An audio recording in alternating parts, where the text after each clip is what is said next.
Aspirants welcome to our YouTube channel knowledge hub में आपका एक बार फिर से स्वागत है। स्टूडेंट्स, नॉलेज हब की इस क्लास में हम हरियाणा सीईटी मॉक टेस्ट जो सीरीज करने लग रहे हैं और इसी सीरीज को आगे बढ़ाते हुए हम अगला प्रैक्टिस सेट करने वाले हैं। यह है Haryana police practice set number 12 जो हरियाणा पुलिस एग्ज़ाम के लिए भी इम्पोर्टेंट है और साथ के साथ सीईटी मेंस और ग्रुप डी के लिए भी काफ़ी इम्पोर्टेंट है। खासकर ये हरियाणा पुलिस के लिए और ग्रुप डी के लिए बनाया गया है। 11 प्रैक्टिस सेट हम कर चुके हैं, प्रैक्टिस सेट नंबर 12 हम करेंगे। हरियाणा पुलिस के फिजिकल होने वाले, उसके बाद पेपर होगा। तो हरियाणा पुलिस वाले बच्चों के लिए मोस्ट इंपॉर्टेंट है ये। 100 के 100% जो है वो हरियाणा पुलिस के लिए तैयार करे गए हैं। और इसके अलावा चाहे सीईटी मेंस की तैयारी करो चाहे ग्रुप डी की, 80 से 90% जो क्वेश्चन है वो इसी में से आएंगे। तो ये प्रैक्टिस सेट आप जरूर करें। इसके अलावा सीईटी की हमने अलग अलग प्रैक्टिस सेट डाल रखे, 80 प्रैक्टिस सेट डाल रखे हैं, वो भी देख लिए, प्लेलिस्ट बना रखी है उसकी भी। ग्रुप डी के भी अलग से 10 से 15 प्रैक्टिस सेट डाल रखे हैं, उसकी भी प्लेलिस्ट बना रखी है, आप वो भी देख लें। इस प्रैक्टिस सेट के अंदर हम 100 क्वेश्चन करने वाले हैं और सभी क्वेश्चन का हम करेंगे डिटेल में सॉल्यूशन। रिटर्न सॉल्यूशन आपको लगभग प्रोवाइड करवाया जाएगा सभी क्वेश्चन का। और जो क्लास हम करने लग रहे हैं इसकी पीडीएफ के लिए, इस क्लास की पीडीएफ के लिए आप हमारा टेलीग्राम चैनल ज्वाइन करें और वो है नॉलेज हब 7900 करके। Knowledge hub 7900 link description box में है। टेलीग्राम चैनल जरूर ज्वाइन करें, काफ़ी सारी पीडीएफ वगैरह मिलेगी, काफ़ी सारा स्टडी मटेरियल आपको यहाँ पर मिलने वाला है। इसके अलावा जो भी नई भर्तियाँ होने वाली हैं, जो नए पेपर होंगे, नई वैकेंसीज आएगी, वो सारी जानकारी आपको हमारा दूसरा यूट्यूब चैनल है एक, उस पर मिलेगी। और वो यूट्यूब चैनल है साहिल अपडेट्स के नाम से। इसका लिंक भी नीचे डिस्क्रिप्शन बॉक्स में दिया है, तो यूट्यूब पर साहिल अपडेट्स को भी सब्सक्राइब जरूर कर लें। तो चलिए आज की क्लास हम शुरू करते हैं। 12वां प्रैक्टिस सेट जो है वो हम शुरू करने वाले हैं। इसमें 100% करेंगे और सभी का डिटेल में सॉल्यूशन हम इसमें करने वाले हैं 1 बाय 1 करके।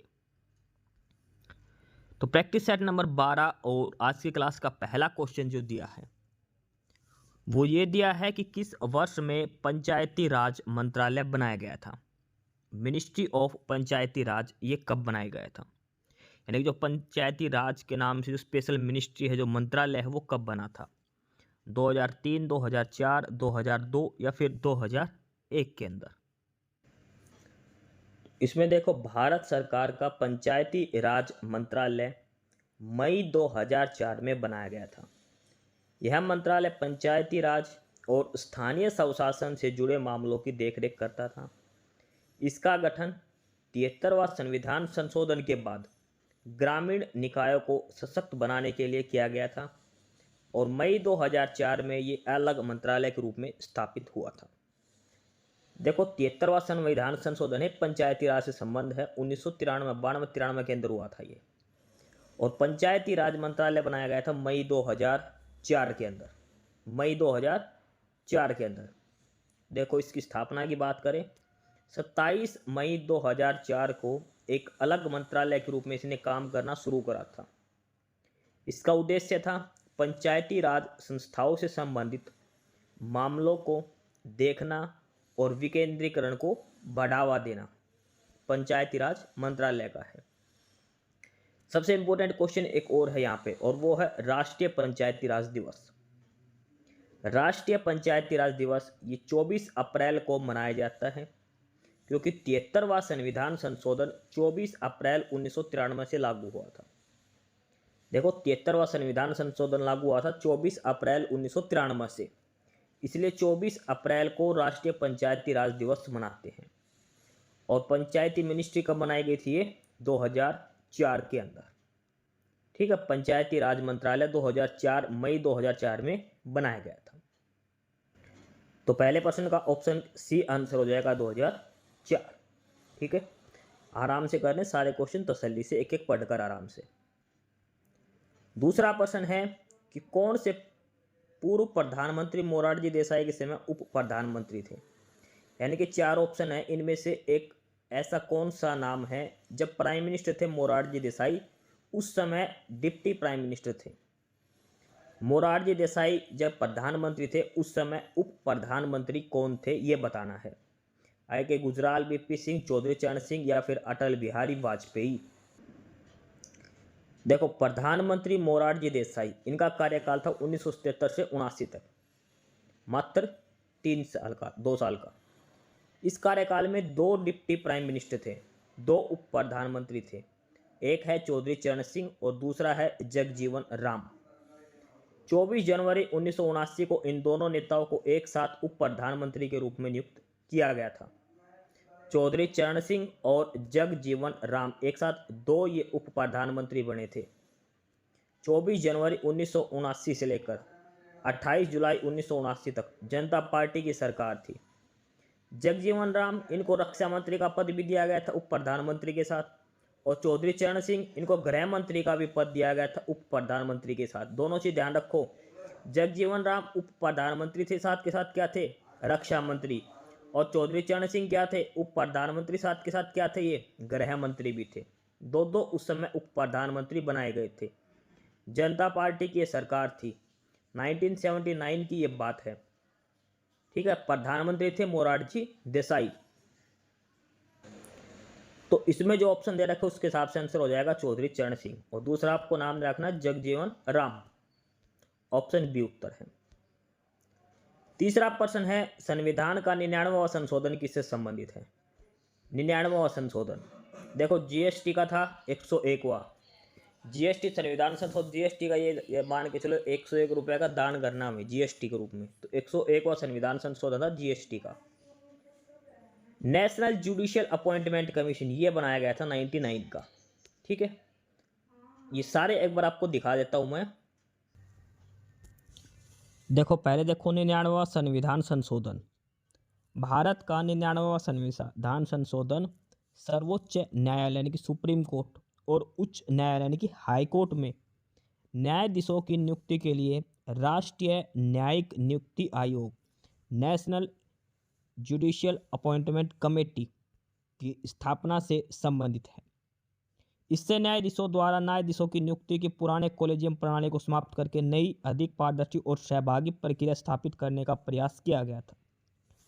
99वां जो संविधान संशोधन था ये किसके लिए था, ये था NJAC, राष्ट्रीय न्यायिक नियुक्ति आयोग, उसको बनाने के लिए।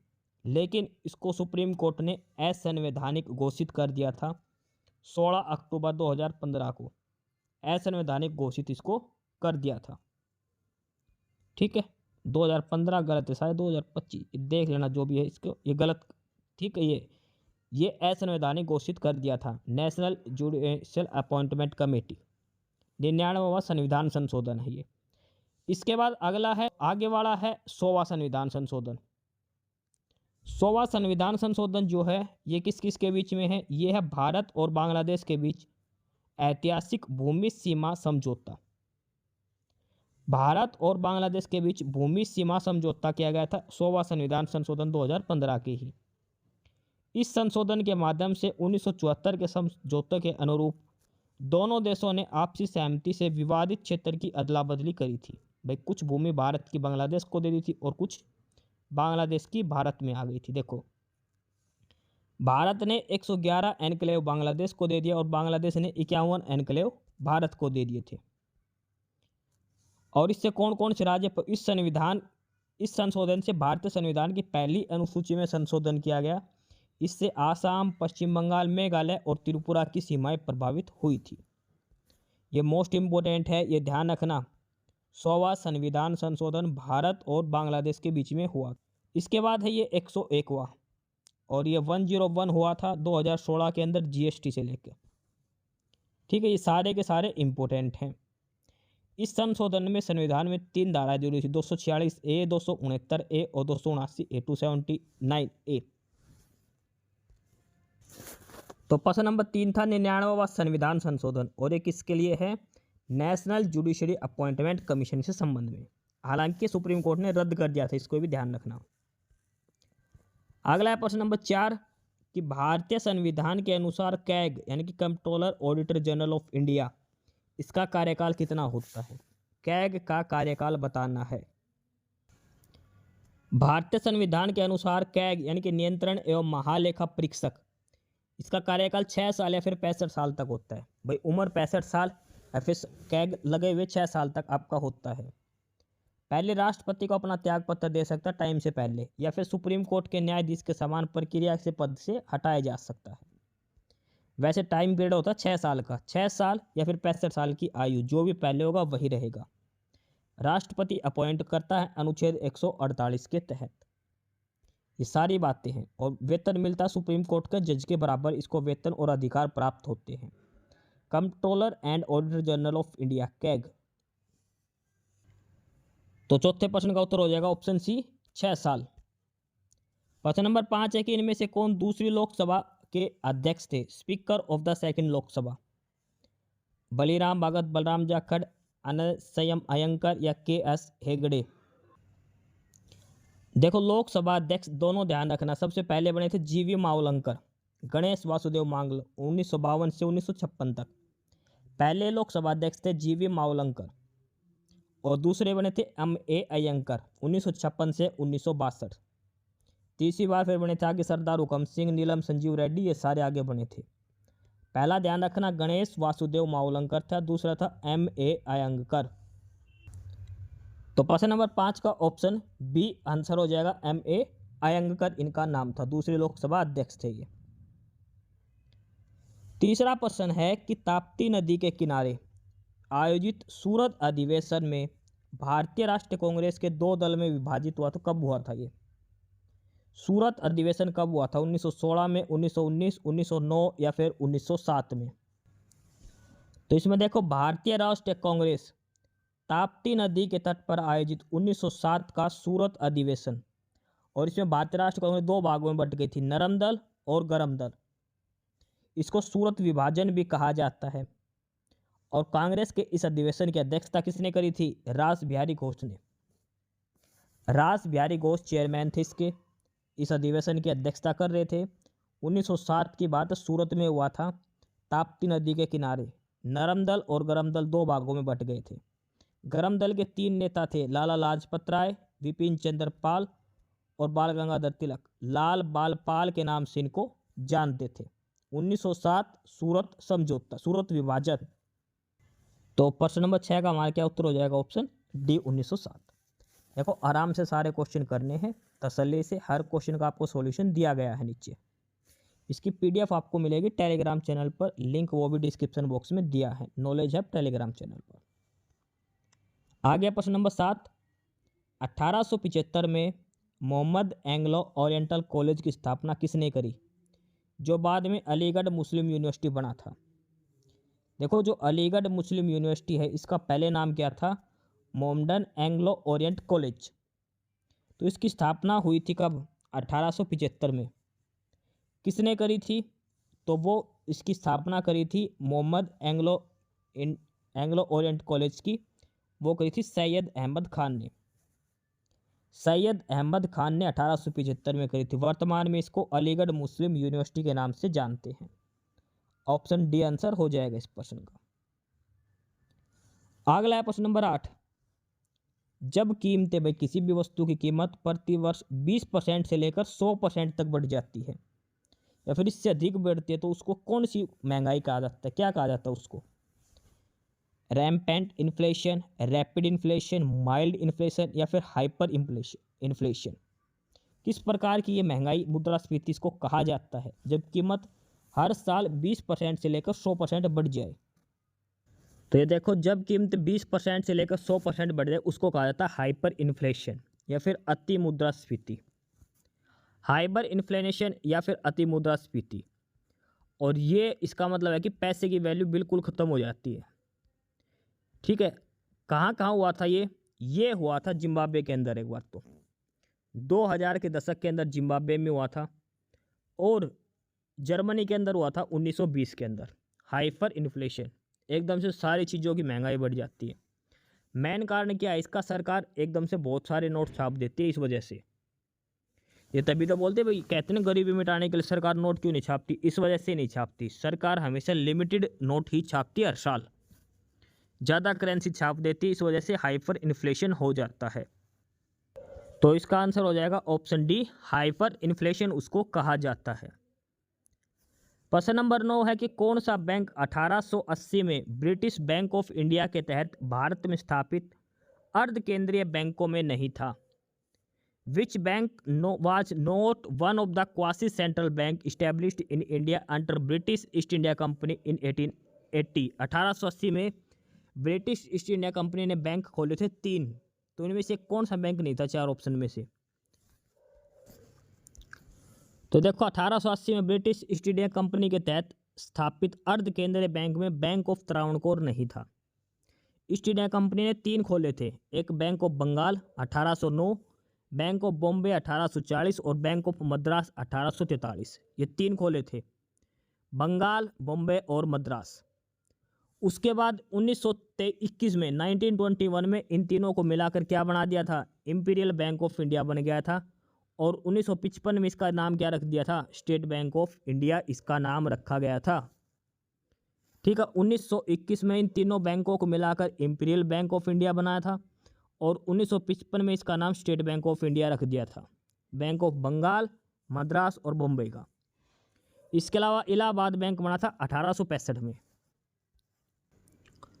तो इसका क्या आंसर हो जाएगा? बैंक ऑफ त्रावणकोर नहीं था। देखो छोटी छोटी चीज़ें जो आपको बताई जाती है भाई, 1955 में ये SBI बन गया था, 1921 में तीनों बैंक मर्ज हो गए थे, तो ये सारी जानकारी आपको ध्यान रखनी है। ये चीज़ें भी आपसे पेपर में पूछ सकता है, इस वजह से आपको ये एडिशनल चीज़ें बताई जाती है। आराम से सारा पेपर करना आपको तसल्ली से, ठीक है। कमेंट बॉक्स में आप साथ के साथ कमेंट जरूर करते रहना अगर किसी क्वेश्चन का आंसर आपको दिक्कत ना लगे तो। अगला है कि रक्तचाप यानी कि ब्लड प्रेशर, लार, उल्टी आना, ये अनैच्छिक क्रियाएं मस्तिष्क के किस भाग द्वारा नियंत्रित होती हैं?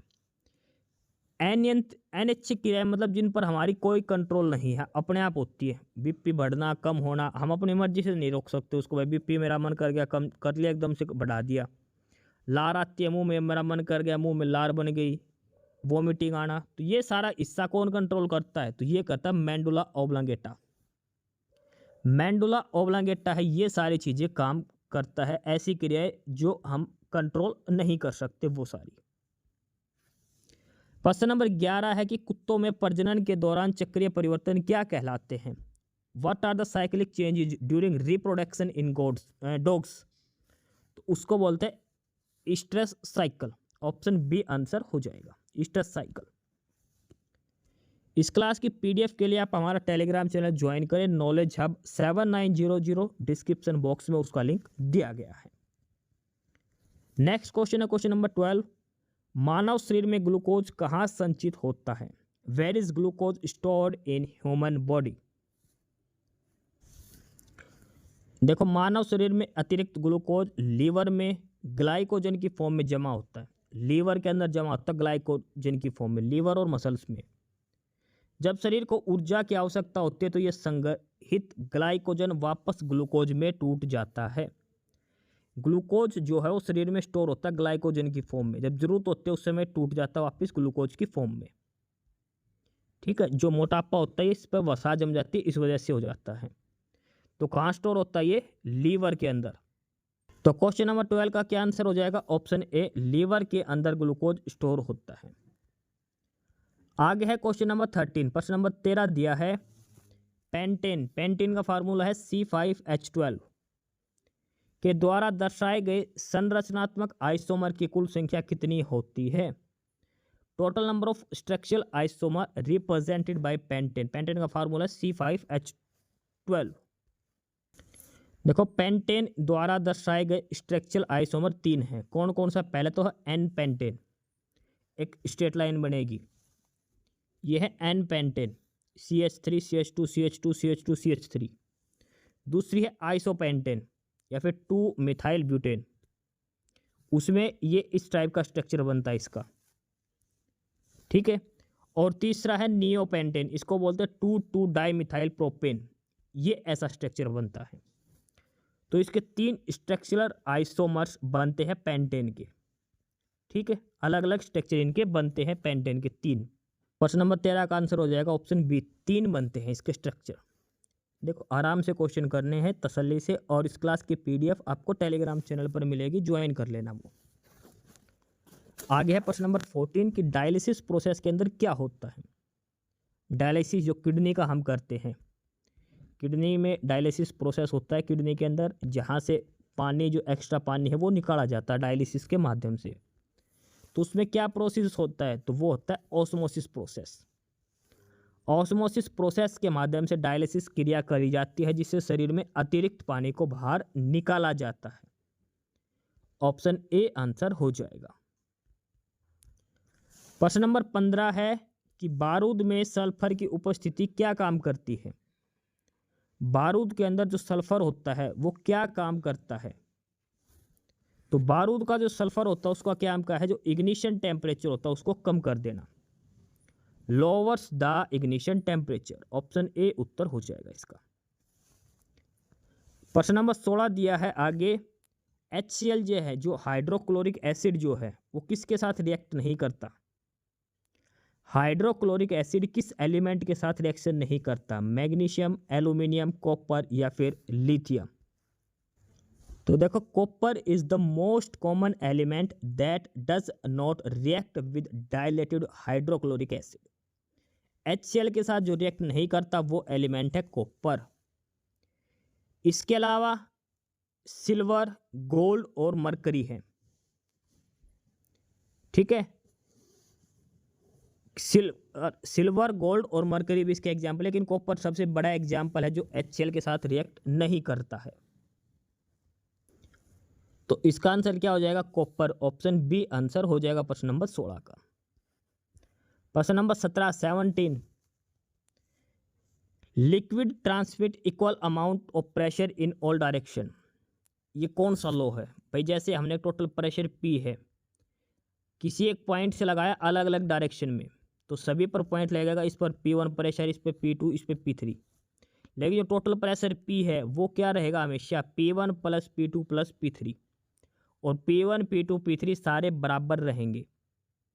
तो एक लिक्विड के अंदर जो प्रेशर है वो सभी में इक्वली डिस्ट्रीब्यूट होता है, सभी पार्ट्स पर। ये क्या होता है सभी डायरेक्शन में, ये किसने दिया था, ये दिया था पास्कल ने। जो हाइड्रोलिक लिफ्ट वगैरह जो काम करती है, हाइड्रोलिक जितने सिस्टम है, हाइड्रोलिक लिफ्ट, हाइड्रो पावर, तो ये सारे पास्कल लॉ पर काम करते हैं। पास्कल लॉ यही बोलता है जो लिक्विड से जो प्रेशर लगता है तो वो सभी डायरेक्शन में बराबर लगता है। ऑप्शन बी आंसर रहेगा प्रश्न नंबर 17 का। क्वेश्चन नंबर 18 है, सोनोग्राफी का दूसरा नाम। सोनोग्राफी को हम क्या बोलते हैं, अल्ट्रासाउंड इमेजिंग। अल्ट्रासाउंड जो हम करते हैं, सोनोग्राफी इसको कहा जाता है। ऑप्शन ए आंसर हो जाए क्वेश्चन नंबर 18 का। क्वेश्चन नंबर 19 है कि which element is used in cryoscopy to achieve the extreme low temperature required for super conductivity.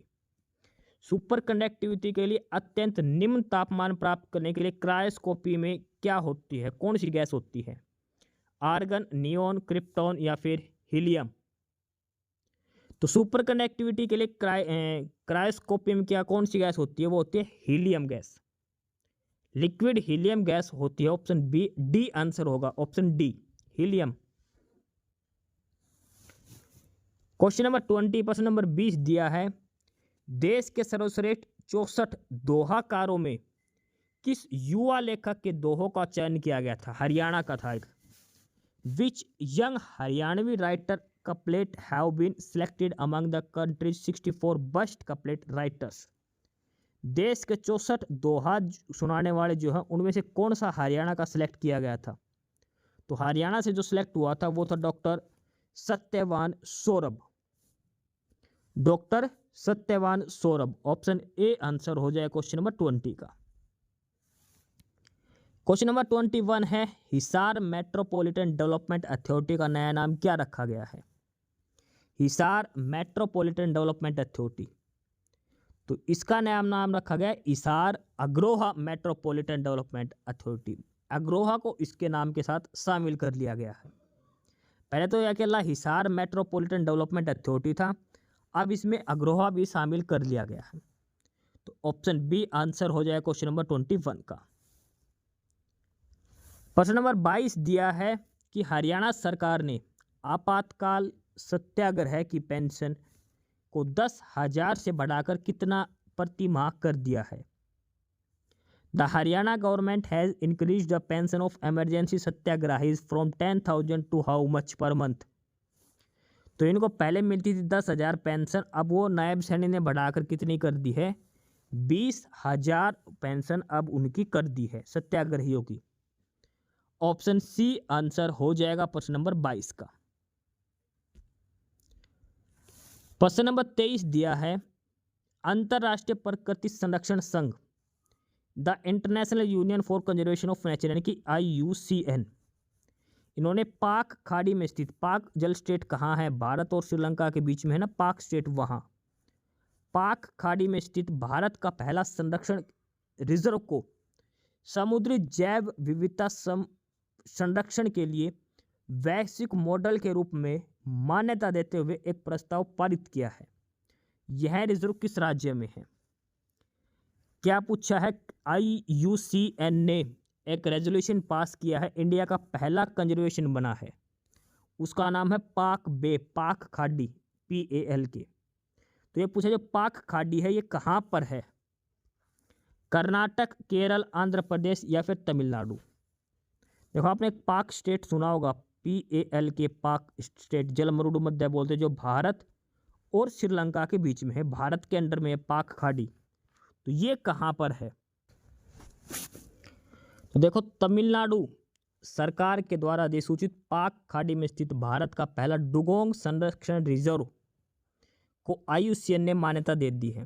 तो डुगोंग संरक्षण रिजर्व था पाक खाड़ी के अंदर, कहाँ पर है ये? तमिलनाडु के अंदर है ये, तमिलनाडु। डुगोंग क्या है? ये एक समुद्री गाय है, लुप्त प्राय है। तो इसका क्या आंसर हो जाएगा? तमिलनाडु, ऑप्शन डी करके। आगे है प्रश्न नंबर 24 और इसमें दिया है एक पुस्तक है सेम हार्ट सेम वर्ल्ड, इसके राइटर कौन है? सेम हार्ट सेम वर्ल्ड, देखो सेम हार्ट सेम वर्ल्ड, और इसके राइटर है डॉक्टर मनीषा वी रमेश। सितंबर 2025 में केरल के कोल्लम में माता अमृतानंदमयी के 72वीं जयंती के अवसर पर केंद्रीय मंत्री डॉक्टर एल मुरुगन के द्वारा इसका विमोचन किया गया था। Same heart same world, doctor Manisha Ramesh, किससे संबंधित है? तो ये पुस्तक है कोविड-19 के दौरान, महामारी और सुनामी के दौरान माता अमृतानंदमयी मठ द्वारा किए गए मानवीय राहत कार्य और आपदा प्रबंधन कार्य से संबंधित है। विमोचन हुआ था 27 सितंबर 2025 को कोल्लम, केरल के अंदर।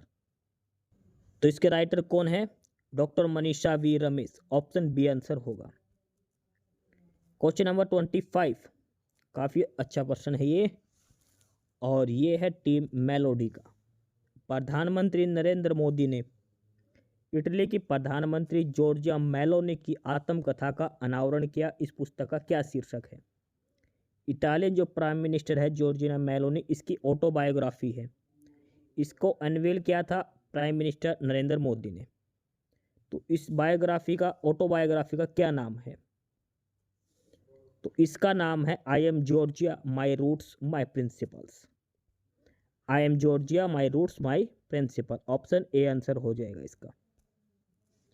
क्वेश्चन नंबर 26 है कि जॉर्जिया में आयोजित महिला शतरंज विश्व कप 2025 जीतने वाली पहली भारतीय महिला, वोमेन्स चेस वर्ल्ड कप 2025 जीतने वाली पहली भारतीय महिला कौन है? जॉर्जिया के अंदर आयोजित हुआ था। तो देखो इसमें फाइनलिस्ट दो थे, दोनों ही भारत के थे, दिव्या देशमुख और कोनेरू हम्पी। जीता किसने? दिव्या देशमुख ने। Runner up Koneru Humpy. ठीक है, ऑप्शन बी आंसर हो जाएगा। क्वेश्चन नंबर 27 है कि भारत का पहला हिंदी माध्यम से MBBS कॉलेज कहाँ बनेगा? MBBS देखो इंग्लिश में पढ़ते हैं, हमेशा डॉक्टरी की पढ़ाई है ये, bachelor of medicine and bachelor of surgery, लेकिन हिंदी मीडियम का पहला कॉलेज कहाँ है? तो ये है जबलपुर के अंदर। जबलपुर के अंदर पहला हिंदी मीडियम MBBS कॉलेज बनने जा रहा है, ऑप्शन सी। क्वेश्चन नंबर 28 है, किस राज्य सरकार ने पलामू टाइगर रिजर्व के बराभढ़ी पश्चिम वन क्षेत्र में अपना पहला टाइगर सफारी स्थापित करने की घोषणा करी है? एक बराबड़ी वेस्टर्न फॉरेस्ट एरिया है। कहाँ पर है ये? पलामू टाइगर रिजर्व है वहाँ पर। तो यहाँ पर पहले टाइगर सफारी बनाई जाएगी। कौन सा स्टेट गवर्नमेंट कर रहा है? इसको ज़्यादा डाउट होने की जरूरत नहीं है, इसको बस इतना ध्यान रखना। ये बताओ पलामू टाइगर रिजर्व कहाँ है? सीधी सी बात ये है, पलामू टाइगर रिजर्व किस स्टेट के अंदर है? देखो, झारखंड सरकार ने लातेहार जिले में पलामू टाइगर रिजर्व के बारवाडी पश्चिम वन रेंज में राज्य की पहली टाइगर सफारी स्थापित करने की घोषणा करी है। कौन सी सरकार ने? झारखंड ने। कहाँ पर? पलामू टाइगर रिजर्व के अंदर 300 हेक्टेयर में बनेगा टाइगर सफारी। तो क्वेश्चन नंबर 28 का आंसर क्या हो जाएगा? झारखंड। ऑप्शन डी आंसर हो जाएगा। आगे है क्वेश्चन नंबर 29। यह है कि राजा खास किस राज्य का पहला सौर मंडल गांव बनने जा रहा है? First solar model village in which state? क्या नाम है? राजा खास विलेज। और ये है हिमाचल प्रदेश के अंदर। Himachal Pradesh. Option A answer होगा क्वेश्चन नंबर 29 का। क्वेश्चन नंबर 30 है रेनवैक्सी लेबोरेटरी जो गुड़गांव में है, ये कब बनी थी? ये थी 1961। ऑप्शन बी आंसर होगा। सिर्फ रटने का है, ज़्यादा इसमें कुछ नहीं है। क्वेश्चन नंबर 31 देखो, इंपीरियल गैजेटियर के अनुसार हरियाणा का किस कारण हरियाणा कहा गया है? According to imperial gazetteer why is Haryana called Haryana? Haryana को हरियाणा क्यों कहा गया है? इंपीरियल गैजेट के अनुसार बताना है। तो इसने दो कारण दिए थे, एक तो यहाँ पर हरि का आना, भगवान का आना, और एक हरियाली, यानी कि ए और बी दोनों। ऑप्शन सी आंसर हो जाएगा। भगवान का निवास यानी कि हरि का आना और हरियाली की वजह से हरियाणा कहा गया है। ऑप्शन सी आंसर रहेगा।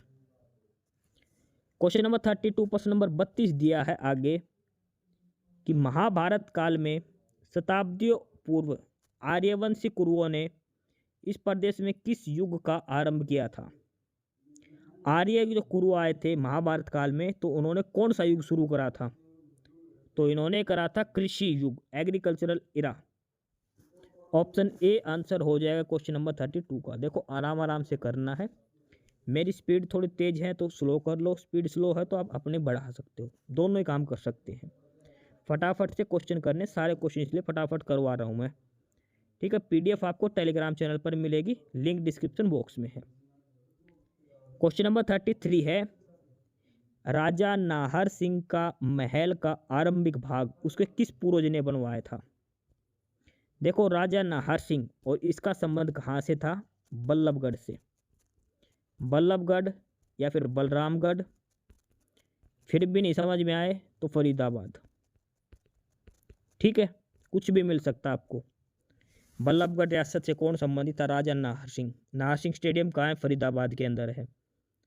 तो इसमें कि राजा नाहर सिंह का जो महल है उसका जो आरंभिक भाग है वो किसने बनवाया था, किसने शुरू करा था? तो वो इसके पूर्वज थे राव बलराम ने, राव बलराम। ऑप्शन बी उत्तर हो जाए क्वेश्चन नंबर 33 का। क्वेश्चन नंबर 34 है कि 1805 में ब्रिटिश शासन के दौरान हरियाणा को दो भागों में बांट दिया था, एक छोटा हिस्सा और एक बड़ा हिस्सा। तो छोटे हिस्सों को क्या कहा जाता था? कहने का मतलब है ये पूरा हरियाणा है, इसको दो पार्ट बना दिया था, एक बड़ा हिस्सा हो गया था और एक छोटा हिस्सा। अंग्रेजों ने बांट दिया था 1805 में। तो जो छोटा हिस्सा था ना उसको बोलते थे स्पेसिफिक टेरिटरी, और जो बड़ा हिस्सा था इसके अंदर प्रशासनिक और राजनीतिक होते थे काम सारे। तो इसमें पूछा छोटे हिस्से को क्या कहा जाता था, तो ये होती थी स्पेसिफिक टेरिटरी, निर्दिष्ट क्षेत्र, विशेष क्षेत्र, स्पेसिफिक क्षेत्र इसको कहा जाता था। ऑप्शन सी आंसर हो जाएगा इसका। देखो ये टेलीग्राम चैनल है, लिंक डिस्क्रिप्शन बॉक्स में है, इस क्लास की पीडीएफ मिलेगी, और भी काफ़ी सारा स्टडी मटेरियल है उसकी पीडीएफ आपको मिलेगी टेलीग्राम पर ही। आगे है क्वेश्चन नंबर 35। हरियाणवी संस्कृति के अनुसार हरियाणा में होली किस महीने में आती है? देखो होली तो अभी गई है, कब आती है? ये फागुन में। ये एक चीज़ आप नहीं याद तो गलत है, फाग खेलना होली पर, धुलंडी, धुलंडी को फाग भी कहते हैं, फाग खेलना, होली खेलना, धुलंडी फागुन महीने के अंदर आती है। ऑप्शन ए उत्तर हो जाएगा इसका। तो प्रश्न नंबर 36 देखो, 1986-1987 में चलाए गए न्याय युद्ध का नेतृत्व किसने किया? न्याय युद्ध जो चलाया गया था 1986-87 के अंदर हरियाणा के अंदर, ये ध्यान रखना, हरियाणा में, इसका नेतृत्व किसने करा? तो वो करा था चौधरी देवीलाल ने। चौधरी देवीलाल ने, ऑप्शन सी उत्तर होगा, चौधरी देवीलाल। प्रश्न नंबर 37, ए और बी का मिलान करना है। सूची ए में तो ये साइट दे रखी है हड़प्पा काल की 4, सूची 2 में दे रखी है इनकी खुदाई कब कब हुई थी, ये हमें बताना है। ठीक है, सूची 1 और 2 का मिलान करना है। जैसे बालू है कैथल के अंदर, इसकी हुई थी 1977 के अंदर, मदीना रोहतक के अंदर 2007-8 में, कुनाल फरीदाबाद इसकी हुई थी 1986 में, और गिरावट इसकी हुई थी 2007 के अंदर, यानी कि 4 3 2 1, ऑप्शन डी उत्तर हो जाएगा इसका। बालू कैथल के अंदर मोस्ट इंपोर्टेंट है एक जगह का नाम, 1977 में इसकी खुदाई हुई थी पहली बार। मदीना है रोहतक के अंदर, इसकी 2007-8 में हुई थी। कुनाल जो फतेहाबाद के अंदर है, कुनाल कहाँ है? फतेहाबाद, फरीदाबाद गलत बोलते, फतेहाबाद के अंदर कुनाल, इसकी हुई थी 1986 में सबसे पहली बार। सबसे पहली बार ध्यान रखना 1986 में हुई थी इसकी। प्रश्न नंबर 38 है कि 1967 में प्रथम चुनाव में हरियाणा में टोटल 81 सीट थी, तो उसमें से कितनी सीट रिजर्व थी? शुरू में 81 सीट थी 1967 के अंदर, तो उसमें से कितनी सीटें रिजर्व थी एससी कैटेगरी के लिए? तो उस समय कितनी सीट रिजर्व थी? उस समय 15 सीट रिजर्व थी। कितनी थी? 15। अब जो 90 हो गई हैं उसमें से कितनी सीट रिजर्व है? 17 है। अब की बात करें ना भी, हरियाणा विधानसभा में 90 सीटें हैं, तो कितनी सीट है जो एससी कैटेगरी के लिए रिजर्व है? तो वो है 17 सीटें। अब फिलहाल की बात है, 20% सीट लगभग। लेकिन अगर बात करें जब शुरू में 81 सीट थी, तब उसमें कितनी थी? तब उसमें थी 15 सीटें। 81 में से 15, 90 में से 17। तो इसने 1967 का डाटा पूछा, तब 15 सीटें रिजर्व थी 81 में से, और अब है 17। प्रश्न नंबर 39 है कि बेटी का सलाम राष्ट्र के नाम योजना क्या है? देखो, बेटी का सलाम राष्ट्र के नाम 15 अगस्त को जो गांव की बेटियां हैं वो सरकारी स्कूल में ध्वजारोहण करेगी, ध्वज फहराएगी। ठीक है, ऐसा 10,000 स्कूलों में काम दिया गया था, सरकारी स्कूलों में। ये स्कीम कब की है? तो ये चलाई गई थी 4 अगस्त 2015 से। 4 अगस्त 2015 से बेटी का सलाम राष्ट्र के नाम, जो पढ़ी लिखी बेटी है वो ध्वजारोहण करेगी 15 अगस्त पर स्कूलों के अंदर, सरकारी स्कूलों के अंदर। 4 अगस्त 2015 को चलाई गई थी, ऑप्शन सी उत्तर हो जाएगा। प्रश्न नंबर 40 है कि अल-बरूनी की किताब है किताब उल हिंद, इसमें किस नगर की भव्यता का वर्णन किया गया है? किताब उल हिंद, तो किताब उल हिंद के अंदर किसका जिक्र है? स्थानेश्वर। थानेश्वर, कुरुक्षेत्र, कुछ भी हो सकता है, स्थानेश्वर इसका आंसर हो जाएगा। किस सरोवर का जिक्र होता? देखो, इसमें शहर का नाम पूछा है तो शहर आएगा स्थानेश्वर। अगर ये पूछा किस सरोवर का, तो आता ब्रह्म सरोवर। लेकिन इसने किस शहर का पूछा तो शहर का नाम है स्थानेश्वर, या फिर कुरुक्षेत्र भी यहाँ पे देख सकता है। क्वेश्चन नंबर 41 41 है, चंद्रकूप। चंद्रकूप जो महाभारत काल का है, ये युधिष्ठिर ने बनाया था। कहाँ पर बनवाया था ये पूछा है। चंद्रकूप कहाँ है? कूप मतलब कुआं। महाभारत काल का चंद्रकूप कहाँ है जो युधिष्ठिर ने बनवाया था? देखो, महाभारत से संबंधित प्रश्न आएंगे तो इनका उत्तर लग क्या रहेगा सभी का? कुरुक्षेत्र रहेगा, कुरुक्षेत्र। ऑप्शन ए उत्तर हो जाएगा क्वेश्चन नंबर 41 का। क्वेश्चन नंबर 42 है, इसमें ये नदी दे रखी 4 अलग अलग, यमुना, घग्गर, मारकंडा, सरस्वती। सूची 2 में है कि हरियाणा में ये कहाँ से प्रवेश करती है? हरियाणा में इनका प्रवेश स्थान हमें बताना है, कौन सी नदी कहाँ से प्रवेश करती है। जैसे यमुना नदी है, यमुना का पता कहाँ से? कालेसर से, यमुनानगर के कालेसर से प्रवेश करती है। ठीक है। सरस्वती नदी ये आदि बद्री से, सरस्वती नदी यमुनानगर के आदि बद्री से। ठीक है। अगला क्या है? घग्गर, घग्गर है पंचकुला के कालका से, और मारकंडा अम्बाड़ा के कड़ा अम्ब से।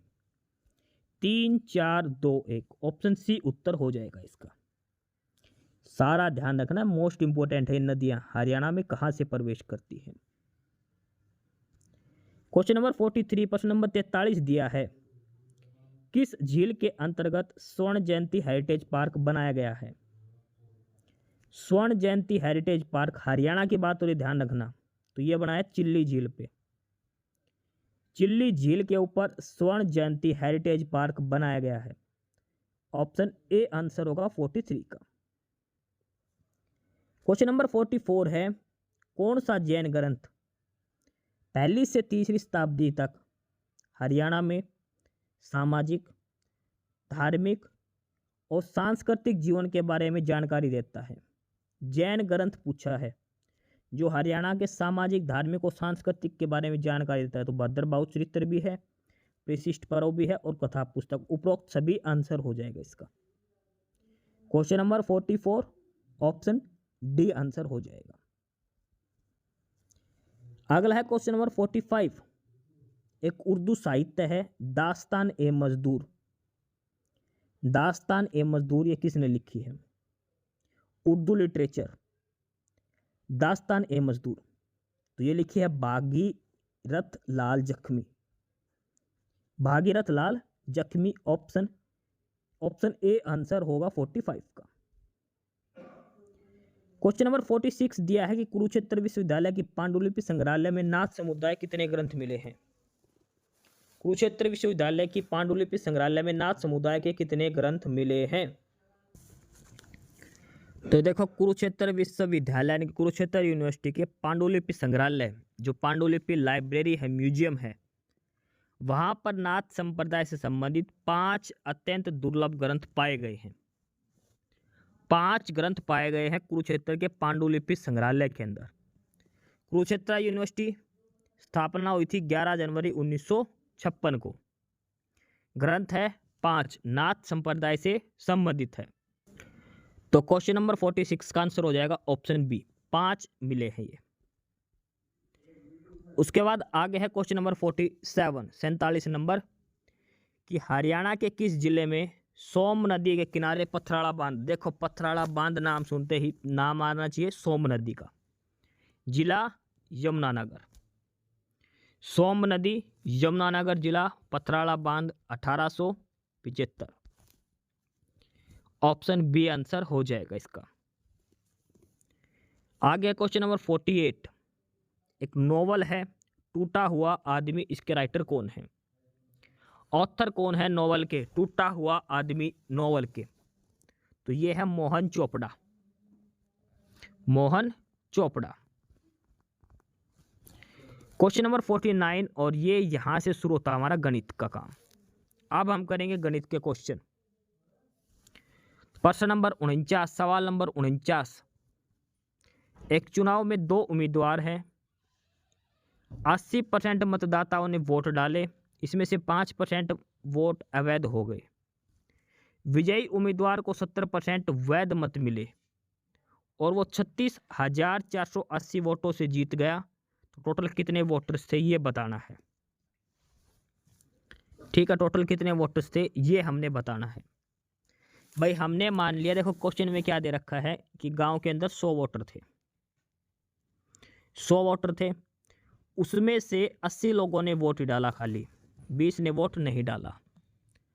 अब 80 ने जो वोट डाला था ना, उसमें से 5% वोट अवैध हो गए थे। तो 80 का 5% कितना निकालेंगे, तो 80 गुणा में 5/100, 5 दूनी 10, यानी कि 80 का 5% कितना आएगा, 4।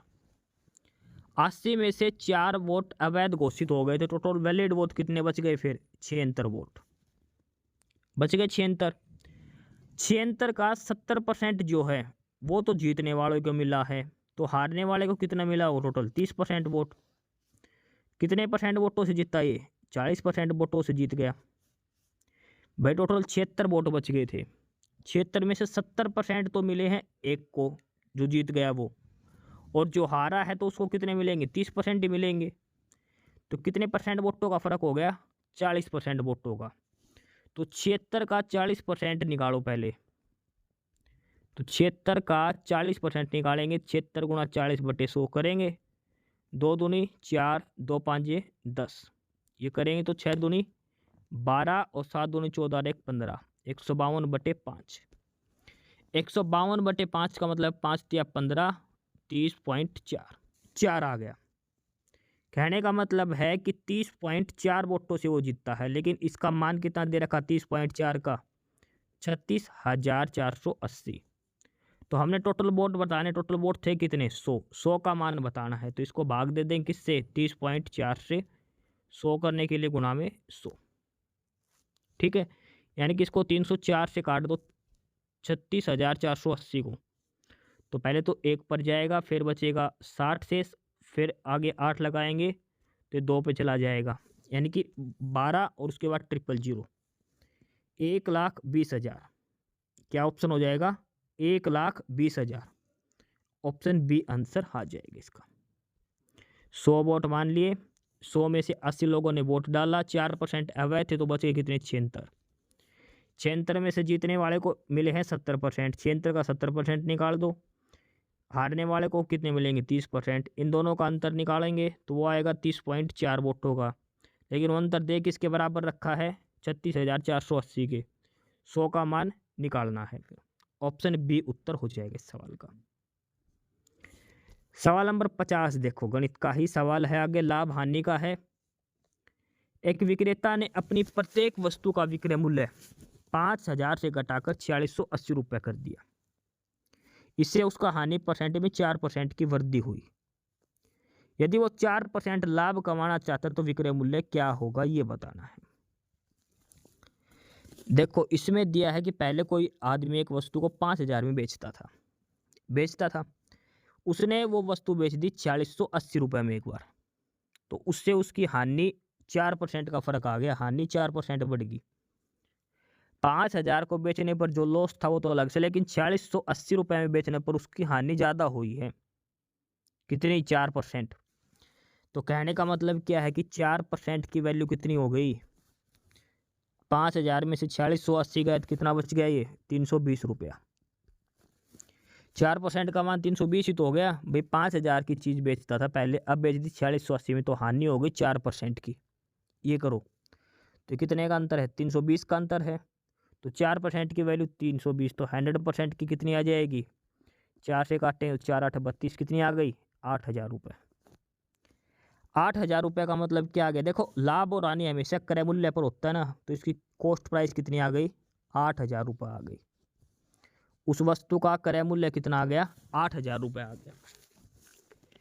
अब उसने कहा कि वो 4% लाभ कमाना चाहता है, तो 8,000 का 4% कितना आएगा 320 रुपया, तो कितने में बेचेगा 8320 में। Option A. 8,000 की वस्तु 4% लाभ पर बेचना चाहता, 4% का मतलब 320 रुपया, 8,000 का 4% 320, तो टोटल कितने रुपए में बेचेगा 8,000 की चीज़, 8,000 प्लस 320 8320 के अंदर। ऑप्शन ए उत्तर हो जाएगा। ठीक है, ऑप्शन ए। सवाल नंबर 51 है कि किरण ने 2 व्यक्तियों को 4,000 रुपये एक सप्ताह 8% की दर से और शेष भाग 10% की दर से उधार दिया। 4,000 रुपये थे, उसको 2 भागों में बांट दिया, एक हिस्सा दे दिया 8% और दूसरा हिस्सा दे दिया 10%। उसे 352 रुपये का साधारण ब्याज मिला, तो 10% पर दी गई राशि बताओ। देखो इस सवाल को हम एलिगेशन से करेंगे। देखो 4,000 रुपये थे, मान के चलो उसको टोटल 352 का ब्याज मिला, तो ओवरऑल ब्याज कितना हो गया, देखो ब्याज गुणा में 100 बटे मूलधन गुणा में समय था 1 साल का ही था, तो यहाँ से दर कितनी आ जाएगी, ओवरऑल दर निकालेंगे तो 2 जीरो से 2 जीरो, और ये काटेंगे तो 4 8 32, 4 8 32, 8.8 आ गई। अगर वो सारा पैसा एक ही बंदे को देती 352 रुपये ब्याज मिलता, तो दर आती 8.8%। 4,000 का 8.8% की दर से कितना ब्याज आएगा 352, लेकिन उसने एक हिस्सा दिया है 10% पर, एक हिस्सा दिया 8% पर, एलिगेशन लगा दो, तो 8.8 में से 10 गया तो कितना आएगा 1.2, और ये क्या आएगा 0.8, पॉइंट से पॉइंट कट गया तो 4 दिया 12, 4 दूनी 8। उसने पैसे दिए हैं 3:2 के हिसाब से। उसने कहा कि 10% पर कितना, तो 10% पर कितना हिस्सा था 2, टोटल है 5, 3 और 2 5, 5 की वैल्यू है 4000, तो 2 की वैल्यू कितनी आएगी, 5 8 40, तो 2 8 16, 1600 रुपये। जो बच्चा एलिगेशन करना जानता है उसको समझ में आ गया वो कैसे है। पहले तो टोटल ये मान के चलो 352 रुपये टोटल ब्याज है 4000 पर, तो यहाँ से दर निकालो, दर आएगी 8.8, तो 8.8 सेंटर में रखोगे, एक साइड में 8 एक साइड में 10, ये घटाओगे आएगा 12, ये आएगा 8, यानी कि 3:2। अब उसने पूछा कि 10 पर कितना हिस्सा है, तो 2, 3:2 है तो 10 के नीचे 2 है, टोटल हिस्सा है 3:2 यानी कि 5, 5 की वैल्यू है 4000, तो 2 का मान निकालना है 1600 आएगी। दूसरा है आप बेसिक तरीके से निकाल सकते हो भाई, पहले का 4000 एक दे दी x, दूसरी हो जाएगी 4000 माइनस एक्स, इसका दर निकालोगे 8 गुणा में 100, एक साल का ब्याज, इसका निकालोगे x का 10% की दर से, दोनों का जोड़ लोगे वो 352 के बराबर आएगा, वहाँ से x का मान निकालोगे तो 1600 ही आएगा, कैसे भी कर लेना आप। ऑप्शन डी उत्तर आएगा सवाल नंबर 51 का। सवाल नंबर 52 दिया है कि राम के पास 12 मुर्गी 5 गाय हैं और श्याम के पास 18 मुर्गी 9 गाय हैं। प्रीतम के पास 4 मुर्गी 8 गाय हैं। विनय के पास 10 मुर्गी 7 गाय हैं। सभी के पास मुर्गी और गाय हैं। किसके पास मुर्गी और गाय का अनुपात अधिक है? देखो इनका अनुपात किसके पास सबसे अधिक है ये बताना है। देखो हमारे पास क्या क्या डाटा दिया है। राम के पास मुर्गी और गाय, मुर्गी है 12 और गाय है 5, तो अनुपात हो जाएगा 12:5, मुर्गी और गाय का अनुपात राम का। उसका श्याम की बात करें तो श्याम के पास 18 मुर्गी है 9 गाय, 18:9, यानी कि इसको काटेंगे 9 से तो क्या आएगा 2:1। ऐसे प्रीतम का मुर्गी और गाय का अनुपात निकालेंगे तो 4:8, यानी कि 4 मुर्गी 8 गाय थी, तो कितना हो जाएगा 1:2। और लास्ट में विनय के लिए मुर्गी और अनुपात गाय का अनुपात था 10:7। 4 कैंडिडेट और सभी का अनुपात आ गया, इसका 12:5, 2:1, 1:2, 10:7। अनुपात को हम बटे में भी लिख सकते हैं, यानी कि इन सभी का अनुपात क्या रहेगा। राम के पास कितनी है 12/5, इसका 2/1, इसका 1/2, इसका 10/7। ये दे रखा है मुर्गी और गाय का अनुपात सभी के लिए। ये पहला है राम का, दूसरा है श्याम का, तीसरा है प्रीतम का, चौथा है विनय का। अब एक चीज देखो, यहां से हम दो चीज कर सकते हैं। एक तो इनको सीधा पॉइंटों में कर ले, इसको लिखेंगे 2.4, ये बनेगा 2, ये बनेगा 0.5 और ये बनेगा 1 पॉइंट कुछ। तो इसमें से सबसे बड़ा कौन सा है 2.4 वाला, 12/5 वाला, तो इसका मतलब सबसे ज्यादा किसका अनुपात है राम का।